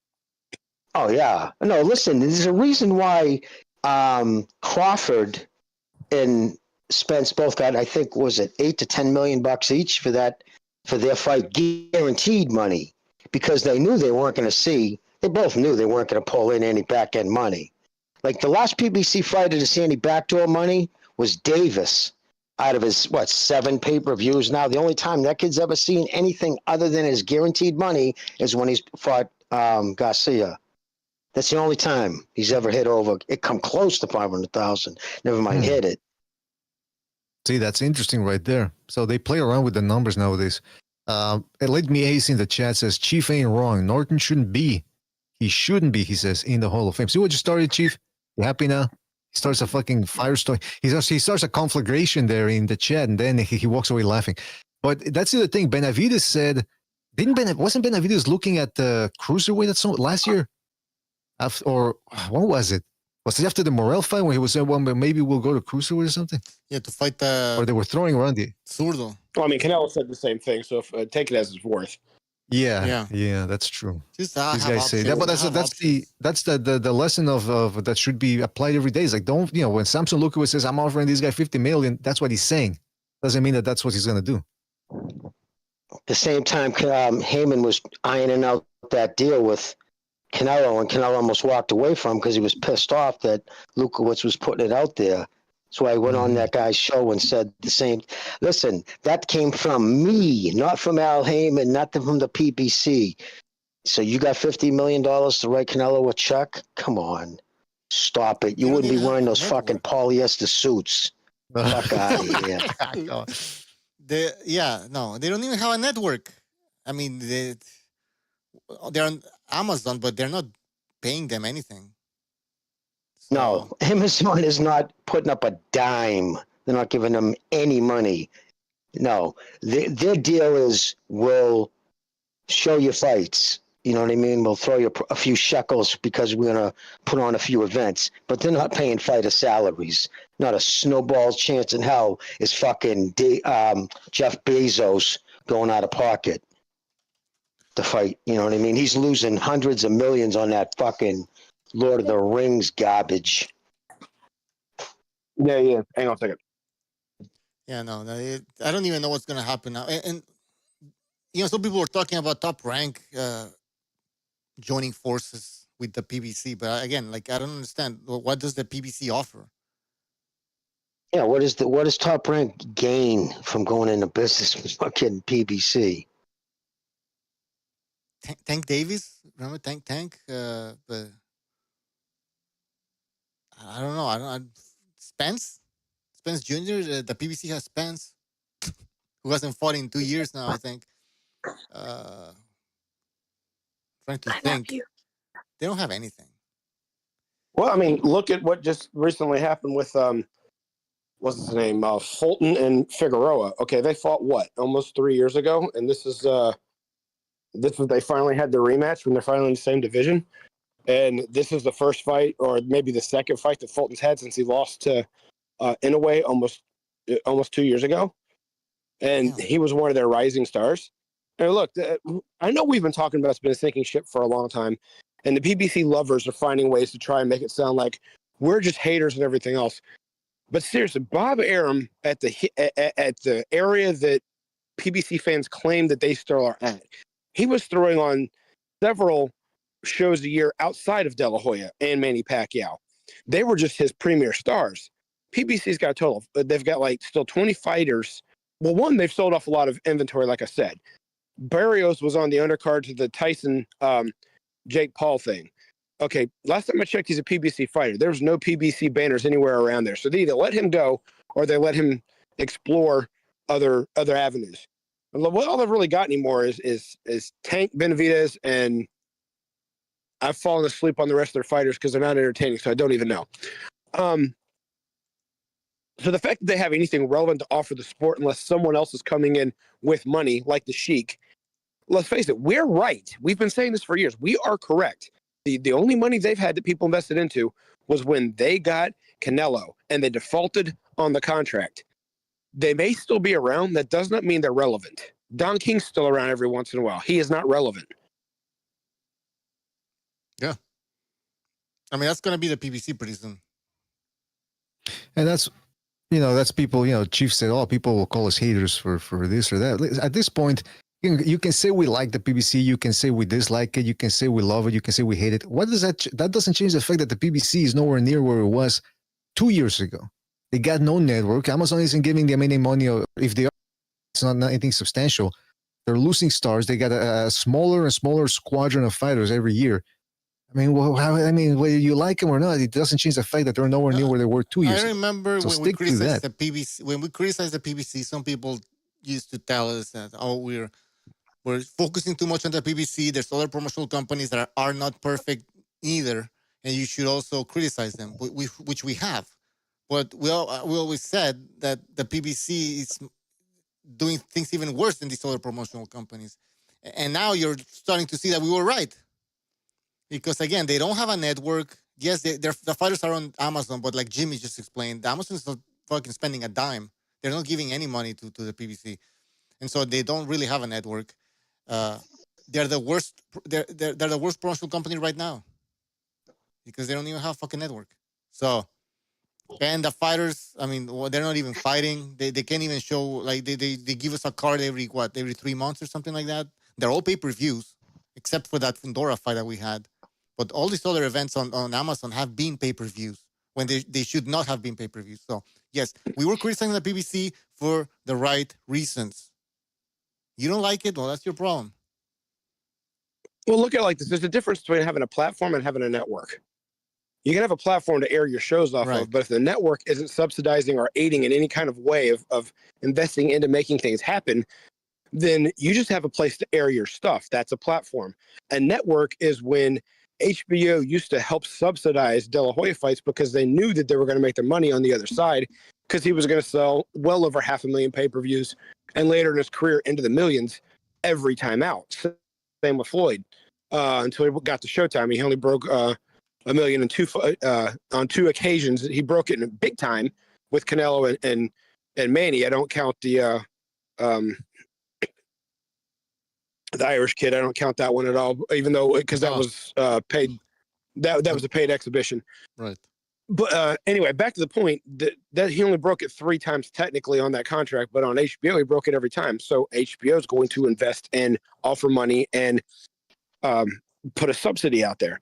But like Jimmy said, Jeff Bezos is definitely not going, oh yeah, I love the sport of boxing so much, I'm really going to take some money. I'm going to bring about $200 million into this whole thing and make sure that we make the best fights possible. Have you noticed Jeff Bezos not been interviewed at all about the signing of the PBC and what his intentions are with it. There's a reason why he doesn't care. It's on his network. Probably doesn't even know. I was gonna It's say such a he fucking. probably doesn't. He doesn't He doesn't even know. He's got people, executives doing. I mean, like the P. He'd be like, who? Right. I mean, You know what I mean? why He's would he running even know? Amazon, and like he's one of the wealthiest people. He probably doesn't even know about it. It's Which filler. sport is this again?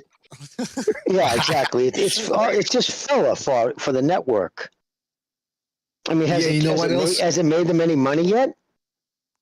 I mean, I would doubt it. And somebody in the chat said that, well, Top Rank and the PBC just made De Los Santos, Keyshawn Davis up from, I just read on Boxing Scene as of 7:17 p.m., 7:17 p.m. Eastern time, they're saying that fight fell through. So it seems like at least on that front, we won't be seeing Top Rank and the PBC working together on that front. It might be, there might be some other fights coming up, but that one's not, unfortunately, is not being consummated. But then again, it's not really unfortunately because De Los Santos hadn't fought since that horrible fight against Cruz Stevenson back in November 2023. So not much is lost there. Jesus Christ, hasn't fought since then? Nope, no tune-up, no nothing, man. Jesus Christ. And we're in April now. I heard about 2 years later. I heard that the next PBC event might be Charlo versus Plant by the end of May, I think. Yeah. Oh my Which Charlo is that, by the way? Let me give my 2 cents on that one real quick, is the fact that I am interested to want to see that fight, but not on a pay level. That would be and to what we grew up with, at most, a non-title fight on an opener to an HBO championship fight. If not, it would be a main event to Boxing After Dark, because it has very little value for the winner. I mean, we've seen Plant beat up by everybody at 168 that matters. And Charlo's not been a factor since he barely got by a journeyman at 160. And so putting those two factors together, I think it's going to be entertaining. I think it's going to be fun to watch, and I'm interested in it because as a boxing fan, there's a lot of intangibles that's going to make it an interesting fight. It does not make it a box office attraction just because it's going to be a good fight. Therefore, there's nothing to invest into it. And so if this is PBC and it is on Amazon, it's kind of like what Jimmy used to say with Showtime. Here's your budget. Make your fights out of whatever we're going to give you. Here it is. Go make it happen. It's the same thing. Amazon's going to say, okay, well, we're only going to give you this much money for the year, so make something happen. And this one will either be pay-per-view to make up for what they can't afford, and it'll bomb, or it'll be a regular fight, and each fighter's barely going to get paid anything. All right, guys, sorry. By the way, now people are... Jermall Charlos already has a fight already. He's fighting Thomas Lamana with a record of 39-5-1. And in that same card, this is, by the way, sorry, did I mention the date? It's going to be July 31st. So Jermall Charlo versus this guy, Thomas Lamana. And then in the same card, Caleb Plant fights Jose Armando Resendiz, 15-2-0. 15-2-0. So I mean, fighting Thomas Fitch Lamana, that's not that. I mean, that's Jermall Charlo, you said? Yeah. Yeah, he needs a comeback fight. I mean, the last time he fought was 2022. Speaking of inactivity, I was talking about De Los Santos. Now, apparently, Coppinger, 35 minutes ago, reporting that, yeah, De Los Santos, Keyshawn Davis is back on. So they will be fighting, apparently. Apparently, people in the chat are saying, too, that the issue was De Los Santos wanted more than $400K, which I would want more than that, too, man. If you're going to be coming off almost a 2-year layoff, I would expect to get paid handsomely for that. Going back to the PBC event, like, I'm not even interested in watching that event. Wait a minute. Caleb Plant, guy who fought Canelo, superstar. It's a boxing star right there. They're not fighting each other. Yeah, this is ridiculous. I mean, I think I only see 2 fights on that card so far. I mean, I guess they're going to add more fights, obviously, but I'm not expecting. So Caleb Plant would be fighting Resendiz, you said, right? Yeah. The guy, you know who Resendiz is, right? He's the guy that got beat up by Elijah Garcia, who's been looking awful in his last 2 fights. Oh, yeah, Elijah Garcia, that guy. Start forgetting about that guy. Sorry, but he's not the real. And Thomas Fitch Lamana, I mean, I think he's got a whole. I forget. Didn't he lose to Elislani Lara? He lost to Elislani Lara in 2021. He lost to Brian Mendoza in 2020, and that was a 154. He fought Juan Carlos Abreu. No, that can't be the same Abreu, right? No, that's another guy. But yeah, that's him. Hey, yeah. by the way, Bucho and guys, Bray is saying in the chat, Keyshawn Davis is going to show his brother Stevenson, talking about Shakur Stevenson, how it's done versus De Los Santos. He won't be running around the ring. First of all, it's not the. I don't think it's the same De Los Santos because again, it's going to be over a year and a half layoff. But what do you guys think? Do you think that's because I've said it before, man? I think these guys are gonna. They're talking a lot. You know, again, don't pay attention to what people say. Pay attention to how they act around each other. They say they will never fight each other because they're brothers, but I suspect that they get very thin skin, and that thin skin eventually, if they start comparing, people start comparing them to each other, whatever, that could end up being the thing that breaks up the so-called friendship. So what do you guys think? You think that if Keyshawn Davis outshines Shakur Stevenson, it's going to create a little friction? He will try to outshine Shakur Stevenson for sure. Well, he should, right? Outshine or not, I've never known of two boxers to supposedly be better friends than Simon Brown and Maurice Blocker.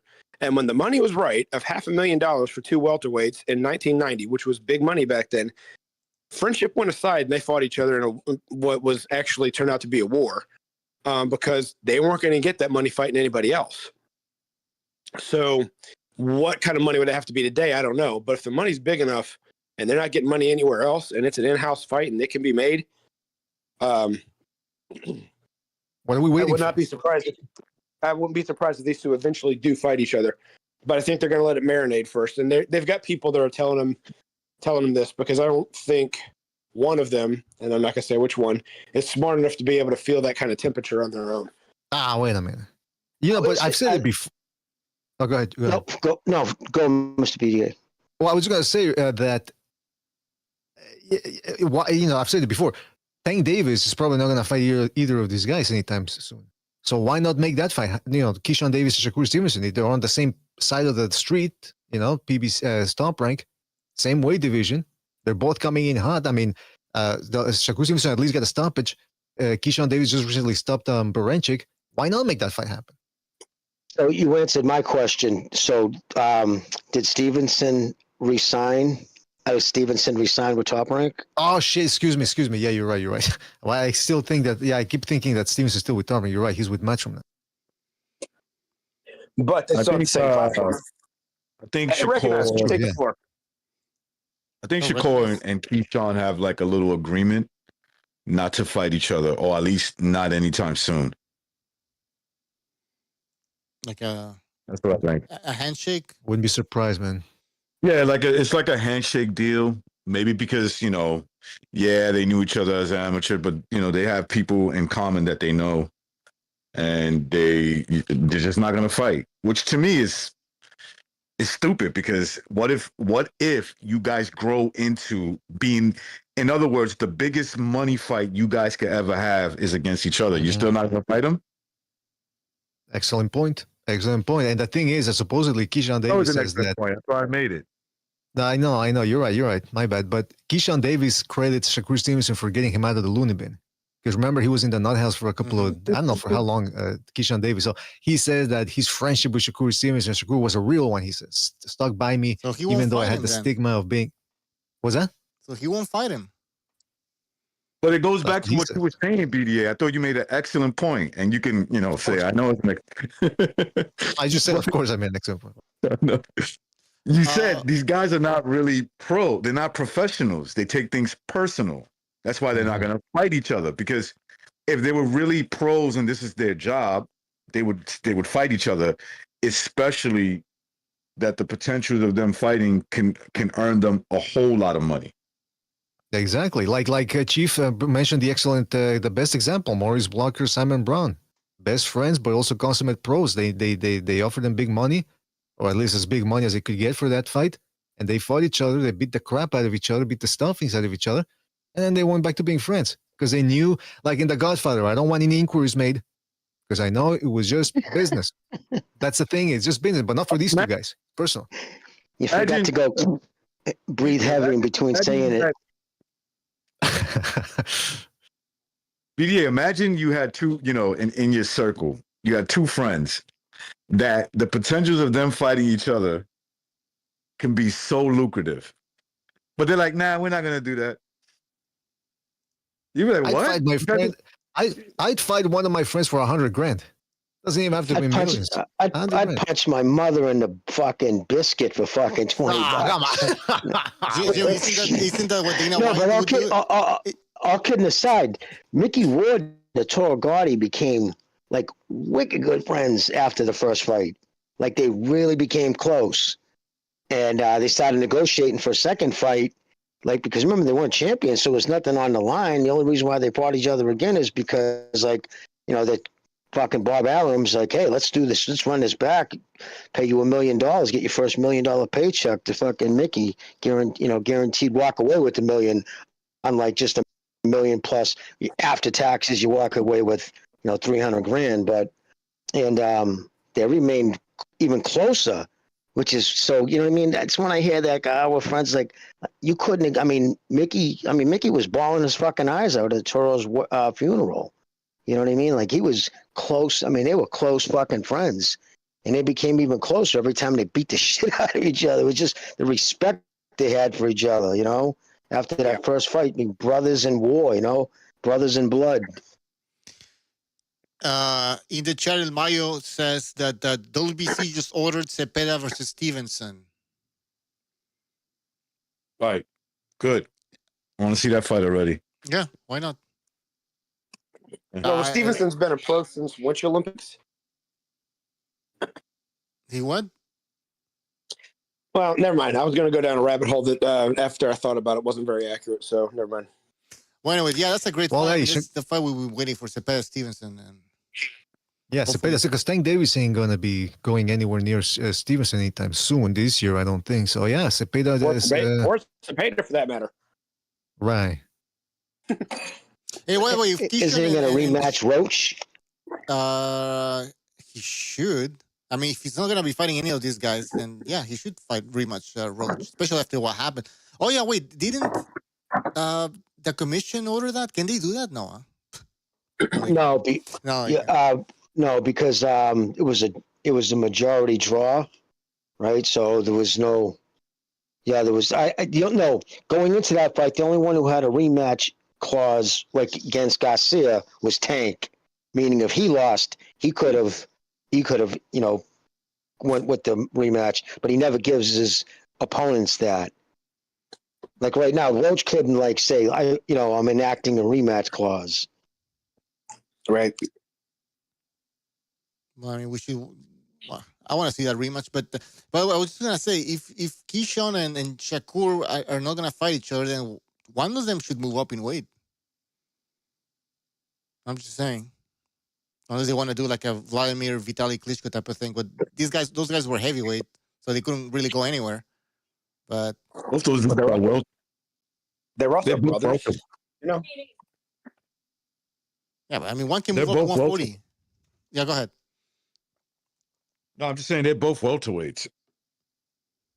Those are guys that can make welterweight. In reality, Yeah, so they're gonna end up moving up. That maybe that's what they say now. They'll end up fighting in the future, but I think it's weak. Them talking about not fighting each other because they're friends, and was it Shakur that saved them from the loony bin or whatever? Yeah, I don't really buy that story. All right, we're gonna. Yeah. No, I don't know. I'm joking. I don't really buy that story. He says. I was joking.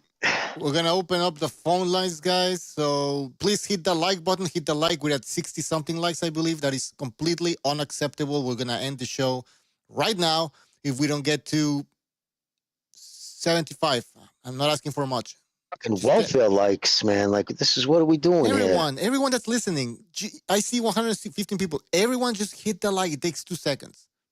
Not even 2 seconds. 1 second. If you like the show or not, like if people listen, if I listen to any show, even shows I don't like if I'm pissed at what they're saying, I'll hit the like because obviously if I have enough time, you know what I mean? If they're saying something that's interesting me enough that I'll listen. And if I don't like what they're saying, I'll hit dislike because regardless, it's interaction. Any interaction for the show helps. You're just helping out Mr. BDA and Bucho, who put a lot of time in their own personal money to keep this thing going. Exactly. Never mind the fucking exuberant fees I make these motherfuckers pay me. So help them out, guys. Me too. Jimmy paid? and Recognized in Chief are very expensive. Yeah, Yeah, okay, I'm still in the well, negative. negative. Let's see. How the hell does this work?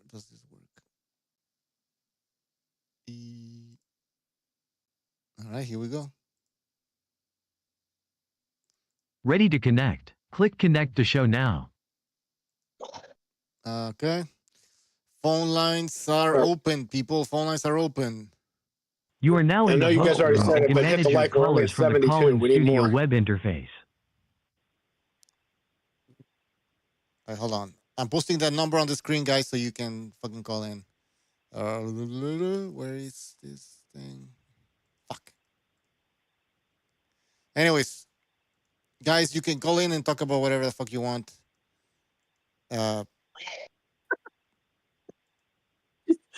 Oh, Here we go. what we're doing? Open line Wednesday? I guess so. No, Is it's it open it's open topic? phone lines. Yeah, open topic. Anything. We can talk about anything. I made a fortune in the stock market today. Well, not a fortune, but I made good. You bought the bottom? Everybody panicked, and yeah. After I talked to Hard you, not to when it goes up Bucho, 5,000 points in 2 days. yeah, well, Bucho fucking convinced me a few days ago.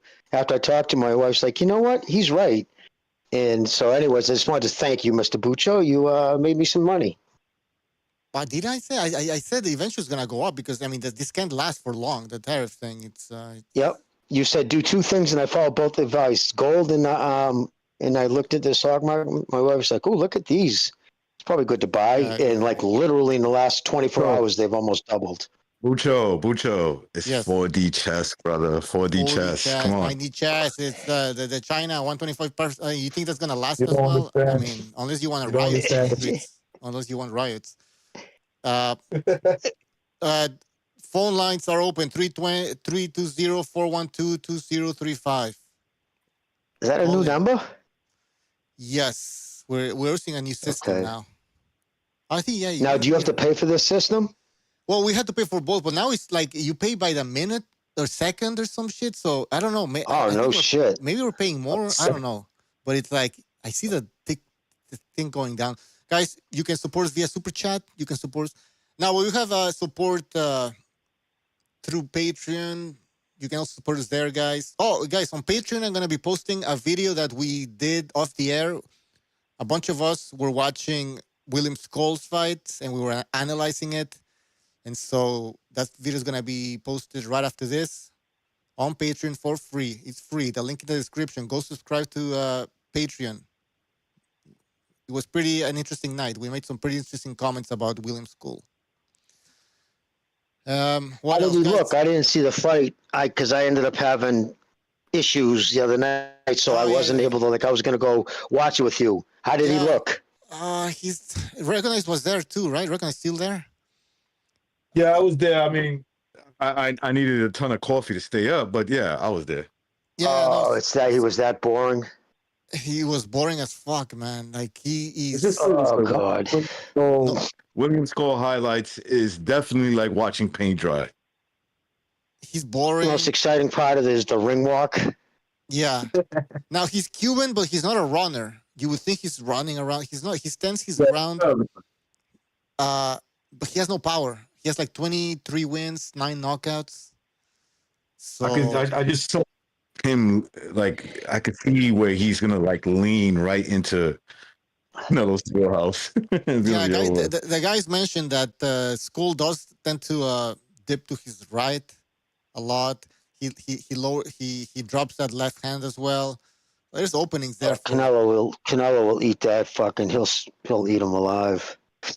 Yeah, I heard rumors is too. Just gotta say around the fucking water cooler, like a lot of people are saying now that Canelo Crawford fight, like this is a precursor going into that, isn't gonna sell anywhere near.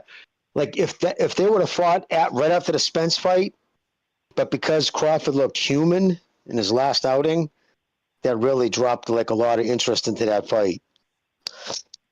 I bet you it would have been like almost 50-50 at the betting odds going into that fight because so many people were thinking after such a dominant performance against Spence that it would have been, run away with, it was going to be, oh, yeah, no, Crawford go up. I think a lot of people are realizing. I was like, I just don't like those fights. I don't like a guy going up that many weight classes.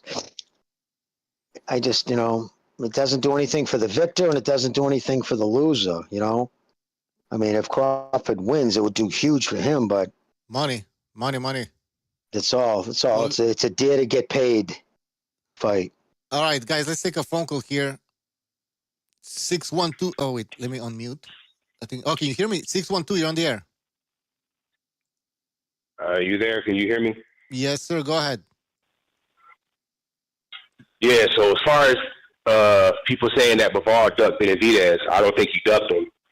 To be honest, I don't know why he turned that fight down because we don't even know. Well, it's not really set in stone. I mean, I guess you could say it is, but we don't know for sure he's going to fight Beterbiev again. I mean, they're saying October, but shit happens. But I wouldn't say he's a duck. But it is kind of weird because it won't be for undisputed. And then they're saying he got offered $8 million to fight Benavidez. So it's like, I don't know. Like, it's a weird situation. But I ain't gonna say he's a duck, like you know who. But I want to get at BDA though. Is BDA there? Check. No, he's gone. I don't think so. Nope. I'll stand in for him. I'm his second. You can You go can yell out. at me about it. You can go out as BDA. You can go out as man. Go ahead. All right. So who thinks okay, besides being stronger than Benavidez, I'm talking about Beterbiev. Mm-hmm. He's stronger than Benavidez. I'll agree to that. Besides him being stronger than Benavidez, what does he do in the ring better than Benavidez? He cuts off Cuts the ring off. better. Oh yeah, both of us said at the same time. Cuts the ring off much better. That's He one of sets up- That's one of Benavidez's worst things. Sets up his He punches doesn't cut the better. ring off for shit. He sets up his punches better. That's it? He throws better. That's it. I just told you, he sets up, in my opinion, he cuts off the ring better. He sets up better combination by cutting off the ring, right? He's always in position to land harder shots, better shots than Benavidez. Benavidez is just coming forward, punching, in the same rhythm, and he doesn't do anything. You can see it, especially with guys size. And he punches like a fucking truck. He's probably one of the hardest hitters at light heavyweight has been for years. Dude hits Hold like on, a mule. hold on. People who hold weights Hold for him say like Hold on. wrap your wrists. Just named you. If I'm right, I just named you 3 things that I think he's better, which will make you a way more. All you need is one more thing to be better than an opponent, and it can make you a better. I just named you 3 that makes you that makes him way more dangerous, in my opinion. The best way to sum it up is higher boxing IQ. That's the thing. The funny thing about that is what you described. You basically like. Actually, you should know this. Benavidez actually has better punch placement. He's more active. No, he does not. He has fast. No, he's he does faster. not. He's faster. No, he does He's not. faster than Beterbiev. No, he does- He has lightning fast combos faster than Beterbiev. And Being faster doesn't mean that you place your Benavidez's punches defense is better. underrated. He fights on the inside really good. The only thing Beterbiev really got over Benavidez is, I guess, that silly ass cut the ring off, even though Benavidez is not bad at doing that. But I guess he's stronger. Silly He's ass stronger than cut the ring Benavidez. off? I'll give you that. But when it comes to Silly ass boxing cut the ability, ring off. Benavidez is faster. That's he has better huge. combos. His punch placement is better. So if he fights Bivol, that's a more interesting fight. I'm not saying he's going to beat Cutting off the Bivol. ring is I ain't one of saying the he's gonna beat hardest him, things to but learn it's a as more a interesting fighter. fight. Well, I I gotta can't say- hear. What'd you say? Jimmy. Well, cutting off the ring is When one of the y'all hardest breaking things out? to teach a fighter. That cutting off a ring is extremely difficult to teach. That's something instincts. Canelo's excellent at it, but yeah, Loma So- was great at it. But so- that's because Loma fought so Does many Benavidez, rounds. does Benavidez have trouble getting to his opponent? Yes, I'm sorry. Yes. Yeah, I but- saw that against Caleb Plant. Yeah, he couldn't cut He the had ring off. trouble Plant getting was to out Caleb on his feet for 4 rounds.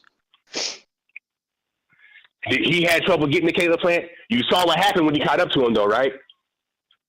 Wait a minute, After how let me many rounds? finish. For the last 4 rounds, Caleb Plant was Okay, sucking so- wind so hard. The problem with that though is You're giving him credit for avoiding getting hit. That's fine. But what happened when Benavidez adjusted and was able to catch up to him? What happened? But he didn't catch up to him. Fight's on YouTube. We can all watch it together. Because you're saying, for 4 rounds he couldn't hit him. Okay, for 4 rounds he was avoiding him. What happened? No, he couldn't finish him. It's because Caleb was able to stay away from him. So don't give him credit for that. For 4 rounds he was successfully able to avoid getting hit. Okay, that's cool. I ain't mad at that. But what happened when Benavidez figured it out and got close to him? Nothing to be mad about. It was over with. All right. Should be nothing to be Hey, one of y'all. Let me ask a question. Hey, one of y'all breaking up. I can't really hear you. One of y'all breaking up. May I ask a question? Yeah, go ahead. Yes. Okay. Are you the same gentleman that was all up in arms about Spence not being eligible for the Hall of Fame based off of his quality of competition? Did I say Spence was a Hall of Fame because of his quality of competition? Did I say he was? Yeah, I think Earl Spence is a Hall of Famer, yeah. Okay, I remember you. So I mean, that answers my questions. Never mind. He's talented that tells me everything I need to know. I feel like he was talented enough to do that. But no, the Benavidez thing. Y'all breaking up. I can't really hear y'all. All right. Well, we're gonna have to end the call then, I guess, if you can't hear us. Wait a minute. Yeah. Go ahead. Why? Can he not hear any of us, or just one of us? Like, who can he hear? He says we're breaking. Everybody. Anybody who was talking kept breaking up when they were talking. I couldn't hear. If that's the case, yeah, we can just end the call. It's all good.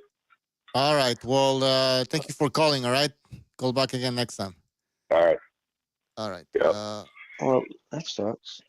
Solid now, fan. I'm sorry, but what my wife had just come home. I'm curious. Did he say that Spence is a Hall of Fame fighter from what he accomplished prior to Crawford? Yeah, he and I had a discussion on a different show, and I recognized his voice. And he tried to go off on the fact.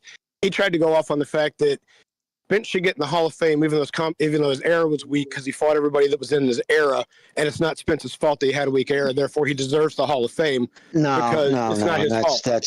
And because listen, it's the totality of somebody's career, and the way you end your career, the way you get beat up like that, when you finally fight the guy that you were avoiding for years, and he absolutely dollywops you like that.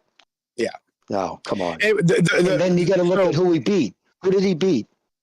Right. Garcia, he turned out to be a fucking slug. We can make a show out of this, and because a lot of people. So we did a show. Yeah, that's right. You're right. So you got callers in the queue? Yeah, one caller, but Chief, go ahead, finish your point, and then. Okay. Yeah. Well, I'm just going to wrap up what he was saying about Benavidez. So he's obviously a fan of Benavidez, and in the previous show, with no disrespect intended, I called him a fan versus a historian. And the situation is when this caller is a real solid fan of a fighter, they can't do much wrong. And now I'm not going to fault him for that because I've been that way towards people also. And I'm going to sum this up real quickly. The bottom line is he called with a loaded question because he had answers that he wanted to argue. He wanted to articulate his points about to consolidate his fan base on a certain fighter. And there's nothing wrong with that. But when people bring facts back to the other side, if you're not going to accept them, then we'll still take your call and we'll be glad to take your points. But if you're not going to have an open discussion with an open mind, then it's just a loaded question for an argument, nothing more. All right. I don't understand when he said one thing to confuse me. He said, "I ain't mad at that."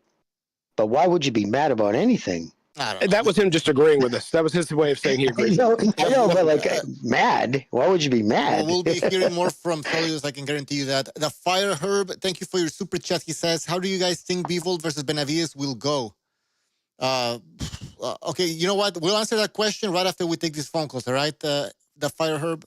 I won't forget about your question. We'll definitely answer it. Phone call 323. You're on the air. 323. Hey, what's up, you guys? Hey, is this? Hey, man, listen. Yep. Anyone stupid enough to believe that Bivol ducked this guy or that Benavidez is a match for either Better Beef or Bivol should probably just stick to watching table tennis. It's ridiculous, man. I mean, look at this guy's track record. 10 years at 168. And then only fought one champion. Like, he doesn't have the best track record. You know what I'm saying? It just doesn't make any sense. I don't know.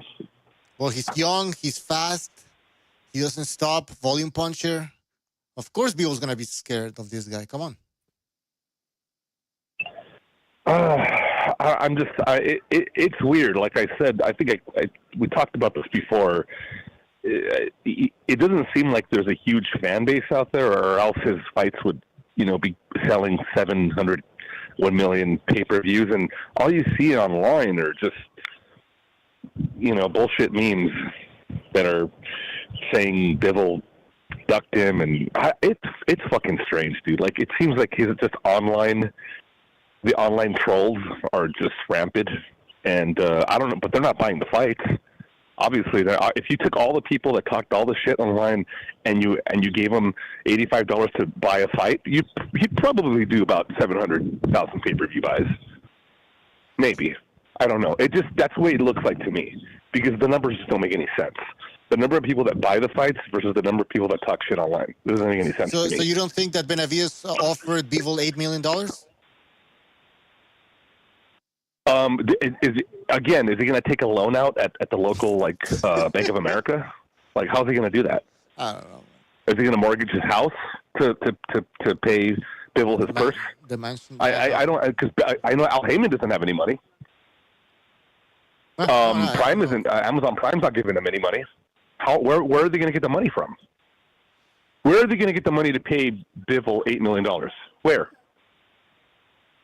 Is he selling drugs with his brother? I was going to say drugs. That was his brother's still probably selling drugs. That's the only way I can. Yeah. No, I don't know. Well, anyways, I just don't understand the logic behind these people that claim that Bivol ducked and it's like Canelo ducked. I'm like, again, like with the Canelo thing, they were claiming they offered Canelo like $100 million or some crazy number like that. I'm like, where are they going to get this? Do they have a lot of stock somewhere that they're selling? No, they don't have the money, man. But I don't understand. This doesn't make any logical sense to me. Anything else? So I don't know why this is still an argument. It's not. Do you want to talk about the Ennis? Your prediction for that fight against Stanionis? I think the Ennis fight is going to be a unanimous decision. I mean, Stanionis is tough, but. Nope. Did we lose Madrazos? Can you guys hear me on Discord? I can hear you. Oh, okay. I lost him too. We lost Madrazos. All right, sorry, Madrazos. Well, gotta go. But he made a good point. And it goes back to Wilder and Joshua that Eddie Hearn made him when there was this supposedly $50 million offer that came from Wilder. Eddie Hearn's first words were, "Do you have it? What are you making this offer based off of? Where's the money?" And so there's no way in any of Benavidez's capabilities between Al Heyman and his manager and everybody else that they have $8 million laying around. He doesn't have his own promotional company. The manager doesn't have $8 million of capital rolling around. So there's nothing to really base this off of the fact that that offer is real. Just because we've heard it doesn't mean it's a legit offer. Exactly. No, these people are just these. Well, you know how you could tell the Wilder fucking offer wasn't real? Because remember, he had 24 hours to sign the fucking contract. Remember that? You have 24 hours to sign or it dissipates. It's a movie or something. All right, let's take another phone call here. Anonymous. Oh, Anonymous. I'm scared now here. Anonymous, are you there? Aquí, güey. Saludos a toda la raza. ¡Woo! ¿Qué pedo? Is this LT? Sounds like LT. Yeah, man. Aquí estamos, bro. Yo, you sound like shit, man. Yeah, bro, listen, bro. I just want to say, bro, anybody, bro, no matter who the fuck you are, bro, let's be fucking real, bro. If you're a real fucking boxing fan, bro, you won't respect anybody who gets a fucking email belt. And that's a fact. No matter to raza, to flag, or whatever, bro. If you're a real boxing fan, you will never fucking respect an email belt. Am I lying? I don't respect email belts. I don't. Fuck no, I'm not. I agree with LT on that. All right. So that's where it's at, bro. So if you're getting an email belt, hey, bro, I'm sorry, bro, but you ain't getting respect from the real boxing fans, bro. You know what I mean? You might, get some. some BJs and a couple of LT. faggot ass fanboys. Huh? LT, what's do you up, think man? he's Hey, going to what's have up, like an Go ahead, Jimmy. Huh? Can you hear me? Yeah, go ahead, Jimmy. Ask Can you your hear question. me? Yeah, what's Yes. up, No, I Jimmy? was going to say, hey, what's up, LT? Do you think he's going to have you think he's going to have like a grand opening party? Like, you think he's going to have everybody over and they're going to get the belt shipped to him and he's going to like rip it open like Christmas morning? And then they're going to play the Rocky music in his living room? They're gonna have whatever the fucking boxing hub or whatever fight hub or whatever. They're gonna have him suck his dick and a couple of other guys. You know, Eli sucks sacks. Oh, he's opening his email belt, and they're gonna have fireworks in the back and shit like that. You know, the new world champ, and he's gonna raise his flag and he's gonna raise his belt like if he was Hulk Hogan. Yeah, and shit like that, bro. You know what I mean, bro? And the fanboys, bro. Run around his living room holding it over his head. The fanboys, bro, and the fanboys are gonna go crazy. They're all gonna simultaneously. They're all gonna get in their laptop, open their YouTube, and they're gonna start typing away. You know what I mean? Because that's what they do. They're gonna start typing away the new world champion. LT, what's your Wow. LT, Everybody ducks the I monster. have a question for you, LT. And, LT, what's your take on Crawford and Canelo? The fight happening in September. What's my take, bro? Yeah, what do you think? What do you think about the fight? Do you like the fight? Are you against it? Listen, bro. Shit, bro. I can care less, bro. Like, I'm gonna be honest. I can care less. Hey, bro, if you want to have another black guy get the shit beat out of him, fuck it. Be my guest, you know what I mean? Like, I can care. I stopped. Listen, bro, I'm gonna be honest. Shout out to Canelo, bro, but I stopped paying those pay-per-views like 2 years ago. All right. So, shout out to Canelo. Good fight. Anyways, you know, September, sepa que fregados. Woo! All right. Well, LT, thank you for calling in. Try to jump on the open lines Fridays, all right? Man. You take care. Orale. All right. Oh, we got a lot of phone calls here. Jesus. All right. Let me write down the question that the Fire Herb says. He's asking who wins, Bivol or Beterbiev. Or Benavidez. Yeah, we'll answer your question after this, all right? Let's take another phone call here. 480. You're on the air. Hey, can you hear me? Yes, sir. Go ahead. What's on your mind? Hey, it's Rare Breed. And what's up, Jimmy? Long time no see. I don't. Yo, Rebby, what's up, buddy? You guys. What's up? I don't see how you don't think Benavidez can be competitive with Bivol or Better Beef. We saw Better Beef go toe-to-toe with Yard. You know, that wasn't an easy fight. I think Benavidez can hold his own with both of those guys. And as far as the Stanionis fight, you already know what I think about that. Yeah. Is your prediction knockout? I guess it's knockout, no? Late round knockout. Might be early, but yeah, that's my prediction for that. But if not, then I think it's going to be a 12-round wipeout. Respectfully. Is this Dirk? Yeah. Is it Dirk? Yeah. Oh, shit. Yeah. So Dirk. Yeah. What's All up? right. But yeah, man. Stop disrespecting Benavidez, bro. He's like that. I know a lot of guys don't like him because of the Canelo thing, did but you guys disrespect Benavidez? I don't he's understand. like that. I don't understand the disrespect. Why Yeah. was the disrespect? I think Benavidez is good. I just don't think I don't think he's a bigger threat than, let's just say, Beterbiev. I think Bivol will beat him still. I think him and Canelo is 50-50, slight edge Canelo. I mean, that's not disrespecting him, in my opinion. That's not disrespecting him. Yeah, but yeah, it is what I think. But you know, that's pretty much all I had to say. All right. Shout out to everybody. All right. Take care, Dirk. We'll talk later. He's Dirk. All right. I was going to say, he's not looking forward to the rubber match. I don't know. He just said that you guys didn't give you were dismissing Benavidez. Let me ask you guys this question. I don't know if you guys touched on this, but has anybody ever thought of like he's gotten a lot of money to fight Beterbiev, right? And so now he beats Beterbiev, Bivol. So maybe he stands a chance to get more money in the third fight. And Well, he is. Yeah, 10 million. They're saying guaranteed. Oh, well, there you go. You answered my question. So 10 million versus this rumor of 8 million. I mean, you could do the math. Which never was going to be. It was never going to be 8 million. They're probably 4 million.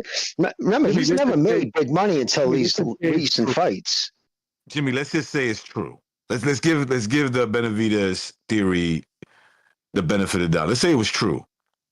$10 million is more than 8 million guaranteed, right? Exactly.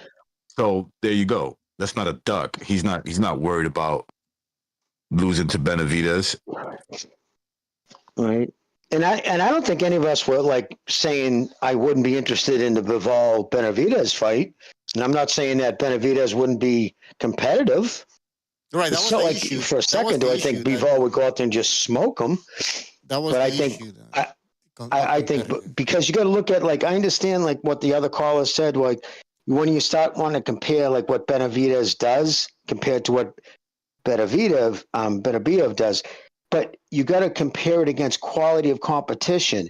You're not going to look at film tape. You're not going to take like football. You're going to watch tape. You're going to watch like the Dallas Cowboys playing the Patriots. You're not going to watch the Dallas Cowboys playing a fucking college team because the film won't be true to form. So Jimmy, you got to go by competition, who they fought in the past. Jimmy, to your point, right? So you start breaking it down. Opponents. Could Benavidez beat Callum Smith the way Beterbiev did? I have my doubts. We already know that he fought Vosdik. They got a common opponent. Beterbiev fought a better version of Vosdik, and you saw what happened there. And Vosdik, when he fought Benavidez, he fought an older Vosdik who was coming off retirement, basically. This is a guy who was sitting on the couch. And he outperformed him in that one. So I don't understand this comparison that, they're afraid of Benavidez. Like, what?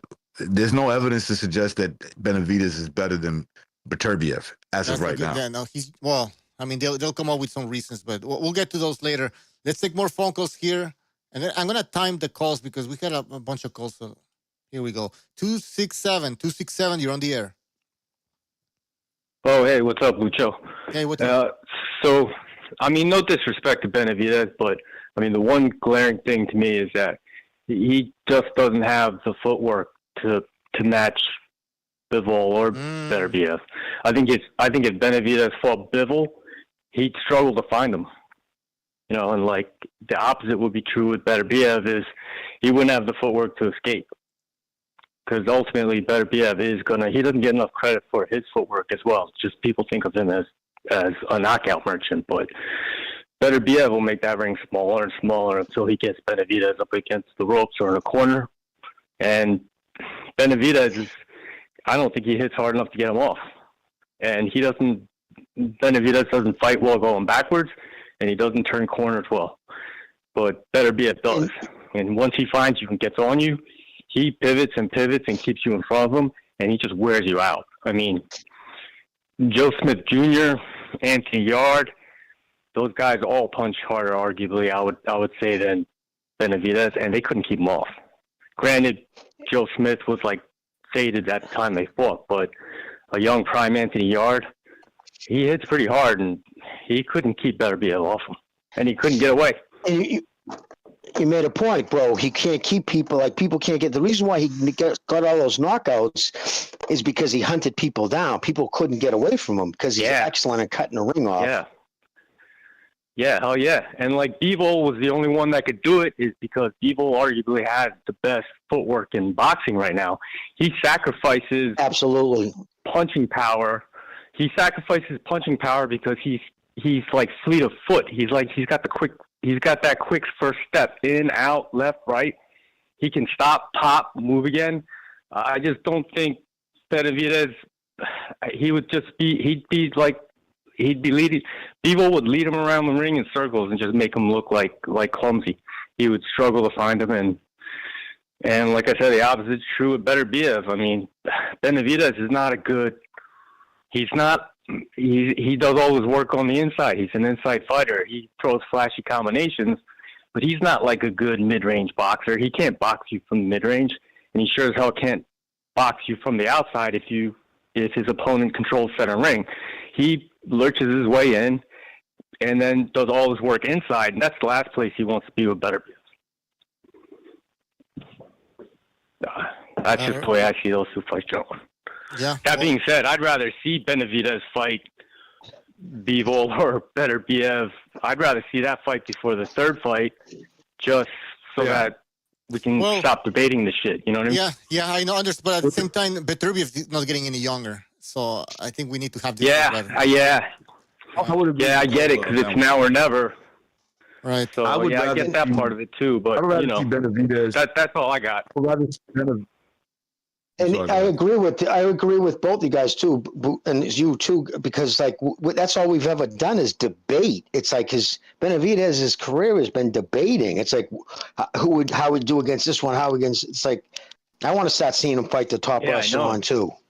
Sorry, we need to start seeing this stuff. It's just like we already know Benavidez. Bivol and Beterbiev. They fought 24 rounds. If they were to fight a third, third time, we kind of look. It usually doesn't get better for a guy who's 40 years old, right? And not that Bivol is a spring chicken, but he's significantly younger, where he's still in his prime. So I would rather see, honestly, at this point, I would rather see Bivol Benavidez or Benavidez Beterbiev, something like that. Yeah. But say that he's ducking right now, just to say that he is ducking right now to fight Beterbiev. That's ridiculous. For $10 million. $10 million versus Benavidez for $8 million, and that's ducking. You're crazy. That's all I'm saying. Is you're on that mirage delusional train. Mm-hmm. Yeah, I mean, I'm not trying to like turn this. I think Benavidez is like he's a good boxer. He's a good boxer, but it's not that he isn't. But at the same time, earlier in the show, Samson Lukowitz is a scumbag. That dude is all. He's like a bad magician. Like in some Vegas sideshow. It's like all smoke and mirrors. It's all illusion. He's getting his guy by creating these false narratives that he's like some guy that everybody ducks and doesn't want to fight. I mean, I just don't. It's hard to believe that when you look at what they see and what they say, and then the opportunities they have in front of them. They're doing like everything that a guy does when they don't want to fight. And the idea that he's getting Benavidez is getting bad management advice and all that, that's absolutely true. But at the end of the day, Benavidez is going along with all of it. He goes along right with it. And he's always lockstep with all that stuff that Lukowitz says. So I find it hard to believe that Benavidez kind of doesn't want to go along with this. I mean, I think he's all right with the way they're taking his career, unfortunately. That's a good point. That's possible, very possible. Caller, we need to move on, but thank you for calling. Take care. Yeah, thanks, guys. All right, let's take another phone call here. 669, you're on the air. 669. Yo, what's up? Yo, what's up? What's on your mind? First of all, I want to shout out to Jimmy. I'm always happy when Jimmy's on the call. Jimmy. Yeah, Jimmy's right there. I think he's busy, but go ahead, caller. Jimmy said to tell you thank you. Thank you, brother. Sorry, I had grease all my fingers. Sorry, thank you, man. I appreciate that. Too good for the fans, Jimmy? Too good for the fans? What's that, partner? Too good for the fans. Said too good for the fans? Too good for the fans. Too good for the fans. Thank you, my man. Anyways, go ahead, caller. Why is everybody surprised about the Benavidez thing? He's a PVC fighter. What did you guys expect? Yeah, that's true. No, that's very true. Email champ. They love that shit, bro. Yeah. I agree. Yeah. So I guess you think it was all bullshit? It was all bullshit, bro. He's aging out Beterbiev, and he might fight Bivol. down the line. So that's the plan. Do you think he's gonna hold on to the WBC belt and just wait out Bivol to get older? Or, I mean, who can he fight anyways in the meantime? I think I know what he wants to The fact do. they already said they might fight Surdo Ramirez or Jesse Hart should tell you what they're going with.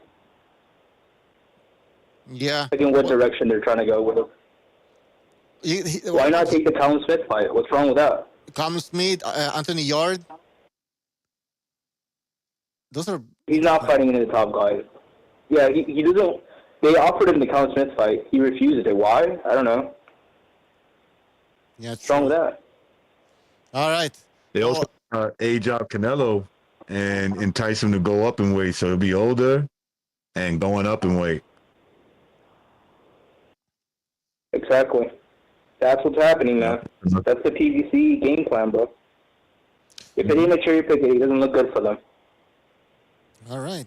Well, we need more callers that are going to defend Benavidez here. Do you want to talk about Ennis against Stanionis? My prediction's still the same, man. I think Boots wins by robbery. Oh, that was you. Decision robbery. Yeah, I have your Yeah, that's prediction. what's going to happen. Yeah, I wrote it down. Okay. Interesting prediction. Anything else? Yeah, one more thing here. I don't know how people... I keep hearing... I don't know if people are just delusional, if they really do believe in this black excellency thing. But how's Crawford even supposed to beat Canelo? I don't see it. What does he do specifically that plays well into Canelo? Or that does well into him? We're going to be coming up with a video about that. Mr. BDA is going to be working on it. But for now, I mean, I don't really know how Crawford can beat Canelo. I just don't see it. Do you guys see it? Do you guys see a way for Crawford to win this fight? Jimmy, recognize? There's a way. I just don't think he could do it. What's the way? What's the way? The secret? I think, honestly, it's going to come down to outboxing him. He's going to have to fight him like sort of mid-range on the outside, maybe use his long reach to score points. But I don't know if he could do that without getting, without Canelo eventually timing him and getting in one of his big shots. I seen, I remember the Charlo fight. I thought that Charlo did try to stand his ground in the first 2 rounds, and then he got hit with something, and he started to get on it. Yeah, he started. Yeah. So I see something more or less like that. I mean, I would probably say when it comes to that style of boxing, Crawford's a little bit better than Charlo, but Charlo's still big. He's a lot bigger than Crawford. Yeah. You saw him, so. All right, caller. Thank you for calling, all right? Call back again next time. All right. Thanks. Thank you. All right. Let's take another call here. It's 210. 210, you're on the air. What's up, Southpaw? Yo, Southpaw, what's on your mind? I don't know, man. It's crazy. This is like the proof of the knee-jerk boxing fans we got. Like, this was like news that probably should have canceled itself out. I mean, Benavidez was trying to get a Bivol fight. You can't knock him for that. Bivol did the right thing. He gave Beterbiev, who gave him the rematch, a shot for the trilogy. So it's really nobody's at fault here, though. I mean, and people saying, well, Benavidez ducked Smith. How is he ducking Smith? He was trying to just make a fight with Bivol now. So he's ducking Smith to fight Bivol? You see how these narratives are crazy? The only I think it's a lot of hyper fans because maybe it's Canelo fans trying to divert because really the only one who really ducked in this whole circle is Canelo. Canelo ducked Benavidez. He's been ducking him for 3 years. So this might work out in Benavidez's favor, and I'm glad Jimmy's on because Jimmy's like a historian, So, Jimmy, do you agree that boxing is all about timing? Oh yeah, pretty much like everything in life, right? It's all about timing. Almost everything. Yeah, I mean every single fighter, right? Because De La Hoya, did De La Hoya beat a prime Chavez? Did he beat a prime Whitaker? Did he beat a prime Camacho? No, right? So it all worked out for him. That's the torch passing fights. Floyd, and then Pacquiao got an older, drained Oscar. It's a cycle. And Canelo got an old Mosley. He got an old little Cotto. He aged out Triple G for 3 years. Remember when he dropped the belt and he said, my body's not ready? Or he had the belt. He wanted the 160 belt, but he said, my body's not ready for 160, so he hit at 155. And then when they tried to enforce the fight, when they tried to enforce the rules, the WBC, he dumped the belt. So, see, he was aging him out. And that's what's funny when people say, well, Benavidez should have enforced something on Canelo. You know what happened? That's what happened last time somebody tried to enforce the WBC rules on Canelo. He just dumped the belt because he wanted Triple G to get old for 3 years, and it worked out in his favor. So this might be a blessing in disguise for Benavidez in the end, because if you think about it, Benavidez, Bivol is going to have his third fight with a monster. So how much is that going to take off his fastball? It's going to take a lot. So if he wins and Benavidez fights him next, it's probably not going to be the same Bivol. And if it's Beterbiev, he's 41, bro. I know he's a monster, but he's still 41. So you never know what can happen, right? So I just don't see why people are just doing this knee-jerk reaction with all these narratives. This is just something that Benavidez tried to play the Bivol, try to get Bivol. And what Bivol did, in my opinion, was he said, okay, I'm going to explore options with Benavidez. Turkey wasn't happy about that, and he tweeted that. He wasn't happy with the idea. He said he wasn't going to do a purse bid. He wasn't going to be involved with the purse bid. So maybe Bivol was just playing hardball and say, hey, I got other options, so I'm going to explore my other options so that Turkey can offer him more money. You know what I mean? And his whole plan the whole time was to have the trilogy. Yeah, because you were saying that it was possible that Bivol was. You were saying that it was possible that Bivol didn't want to fight Beterbiev again because it was such a dangerous fight, and that he might fight Benavidez for a payday, and also because that's another scenario, because if you think about it, like maybe Bivol's like, man, I want to take this Benavidez fight. Maybe he sees it as the easier fight, and then guess what? Beterbiev has to do. He has to get older and wait and sit. So if you really think about it, say he would have took the Benavidez fights, beats Benavidez, and then he goes, okay, I'm going to give Bivol or Beterbiev his rematch. Guess what? Beterbiev is going to be 41 by then, and he's going to be inactive by then. So that either scenario would have worked in Bivol's favor. You see what I mean? Right. Well, I'm glad Beterbiev. Sorry, I'm glad Bivol's going to fight Beterbiev because he's fighting the tougher guy, which is obviously the.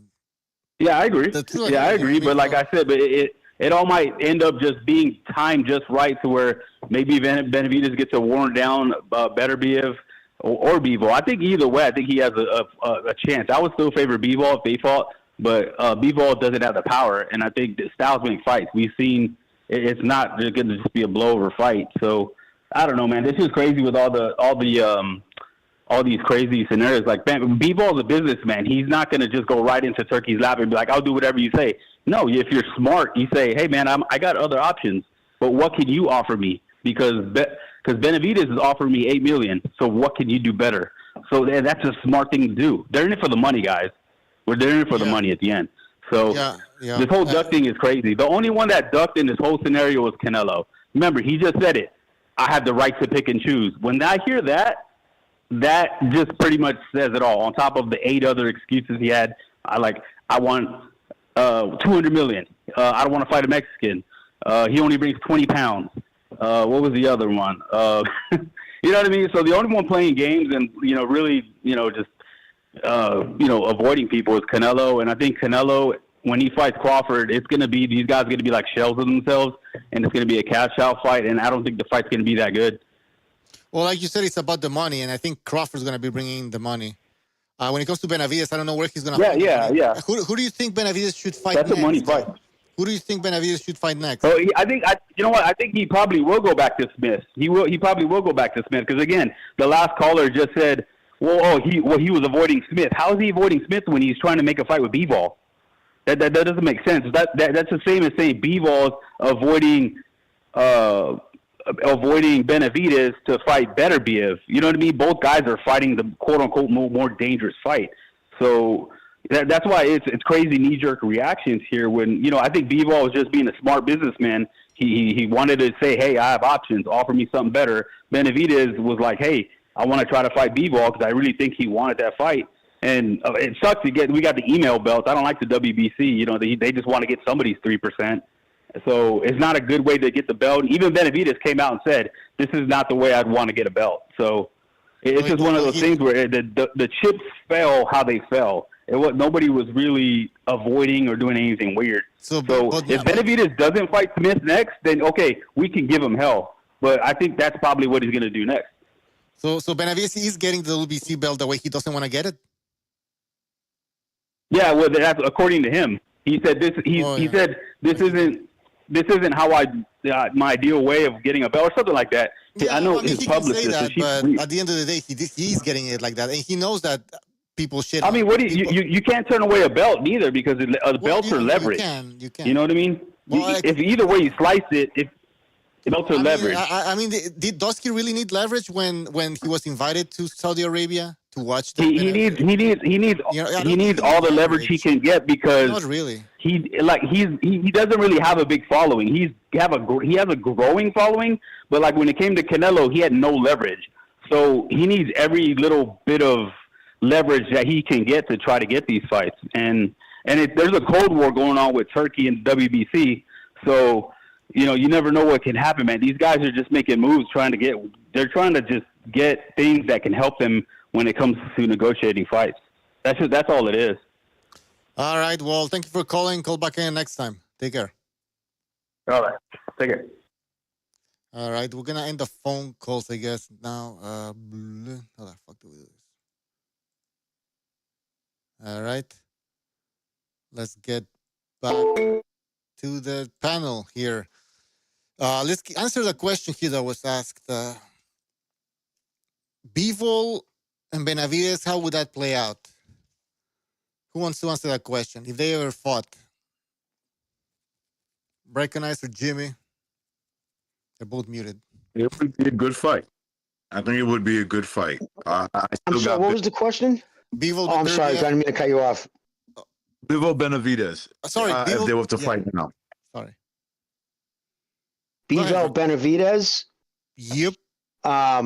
Right now, I'd go with Bivol. Me too. Yeah. Win a unanimous decision. Yeah, I think that's Beterbiev needs a couple of more fights at 175 before he goes up to he'll be fighting the guy with the best feet in boxing. And that's one thing he lacks. He's got a good engine for the most part.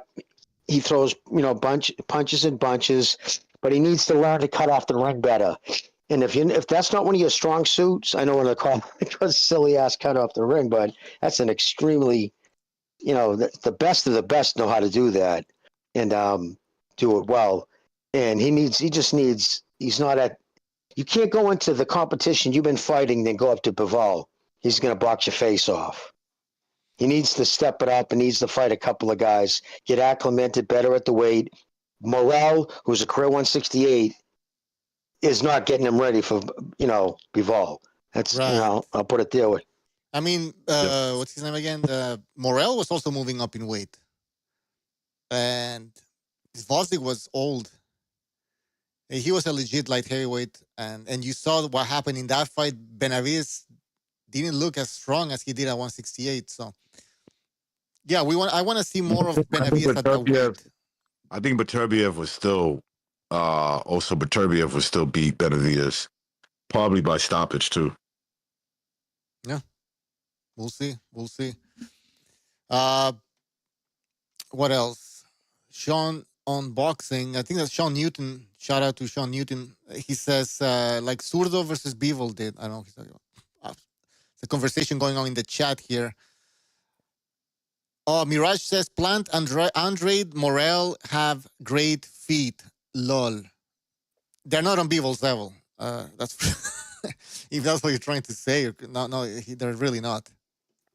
And it was at a different weight class too. And I'm saying, when I say that, it's not like, I'm not shitting on Benavidez by saying it's for his own, but it would only benefit him to get, acclimated to the weight. Take on a couple of guys at 175, it'll only help him in a fight against Bivol. That's the reason why I'm saying it. And not because he has no chance. So it just right now, coming out of what he's done, he hasn't fought the guys to get him prepared for Bivol. Bivol's one of the best boxers in the world. Period. I know he's boring to some people, but that dude can fucking box, and his feet are unbelievable. Unbelievable. He's so hard to nail down. Ask Benavidez, right? I mean, Beterbiev. Dude had a 100% KO ratio against quality fighters until he fought him. Twice he couldn't stop him. And it wasn't because his punching power could knock him out, is he couldn't land one, the right one with all the leverage on the jaw, because Bivol doesn't put himself in a position to get hit. So.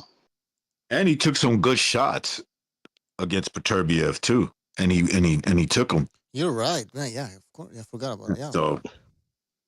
But I watched fights too, and you're 100% correct. He did take some shots that a lot of guys would have folded on, but he made sure not to take any of his in the first 4 rounds. There was nothing loaded up on, like the shots he caught Joe Smith with. I don't think there's anybody at light heavyweight who would have taken those in the first 2 rounds. Like there's nobody at light heavyweight who would have taken, including Beterbiev. If he got hit with his own power, he'd go out. All right. What else? I think that's pretty much it for tonight, I guess, guys.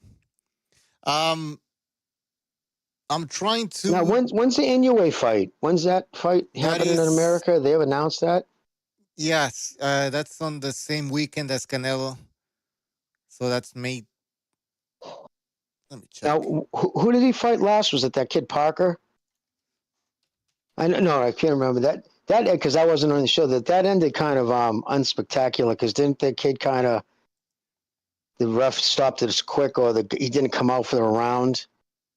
No, he fought the Korean guy. Inoue? Yeah. Yeah, he stopped the Korean guy. How did the fight even end? Oh wait, I didn't even see that fight. I remember. No, I remember. I didn't see it. I think I watched the highlights, but that was a KO. And then the next fight is Ramon Cardenas. That's the 4th of May, May the 4th. So that's on a Sunday. And then he's supposed to fight. What's his name? Mark Medaliev, right? Well, that's the fight everybody wants to see. I don't know if it's after. Yeah, I guess it's happening after. Well, I think that's what he said. That's what he wants to. That's what he wants to do. That's the fight. That's the fight. Supposedly Inouye's ducking. Nobody's saying. Yeah, that's what his detractors say. But no, he is not a chance in hell. He's ducking him. All right. Well, I think we're gonna end the show, guys. By the way, on YouTube, I'm trying to do like a watch party on Patreon. Here, we can actually watch the video that I'm about to drop, where a bunch of us were watching the school fight. The video is like 40-something minutes. That's part 1, because there's also part 2. But apparently, I can only set it up for like in the next 2 hours. It's gonna start playing. I can't do it like right away. So if you guys want to watch it at 11 p.m. Eastern time, it's a bit late, but yeah. Yeah, I'm up at that time. So who's fighting? We're watching I'm gonna play the video that I recorded where I recognized myself and other people were watching William Skull fight, a William Skull fight, and we were talking over it. We were giving our takes and everything. I almost fell asleep. Yeah, I almost fell asleep. Then reckon I stopped talking because he was sleeping or something. But a bunch of us were providing pretty interesting takes. So it's an Adderall fight. You get a fucking snort an Adderall to be able to fucking watch it, make it through. You can do some lines. You can do some lines and drink some coffee. All right, so I'm gonna try to do that. But everybody on YouTube, thank you for joining the show. We will see you next time. Don't forget to hit that like button, join our Discord, and that's pretty much it. Have a good night. Take care. Peace. Peace. Cheers.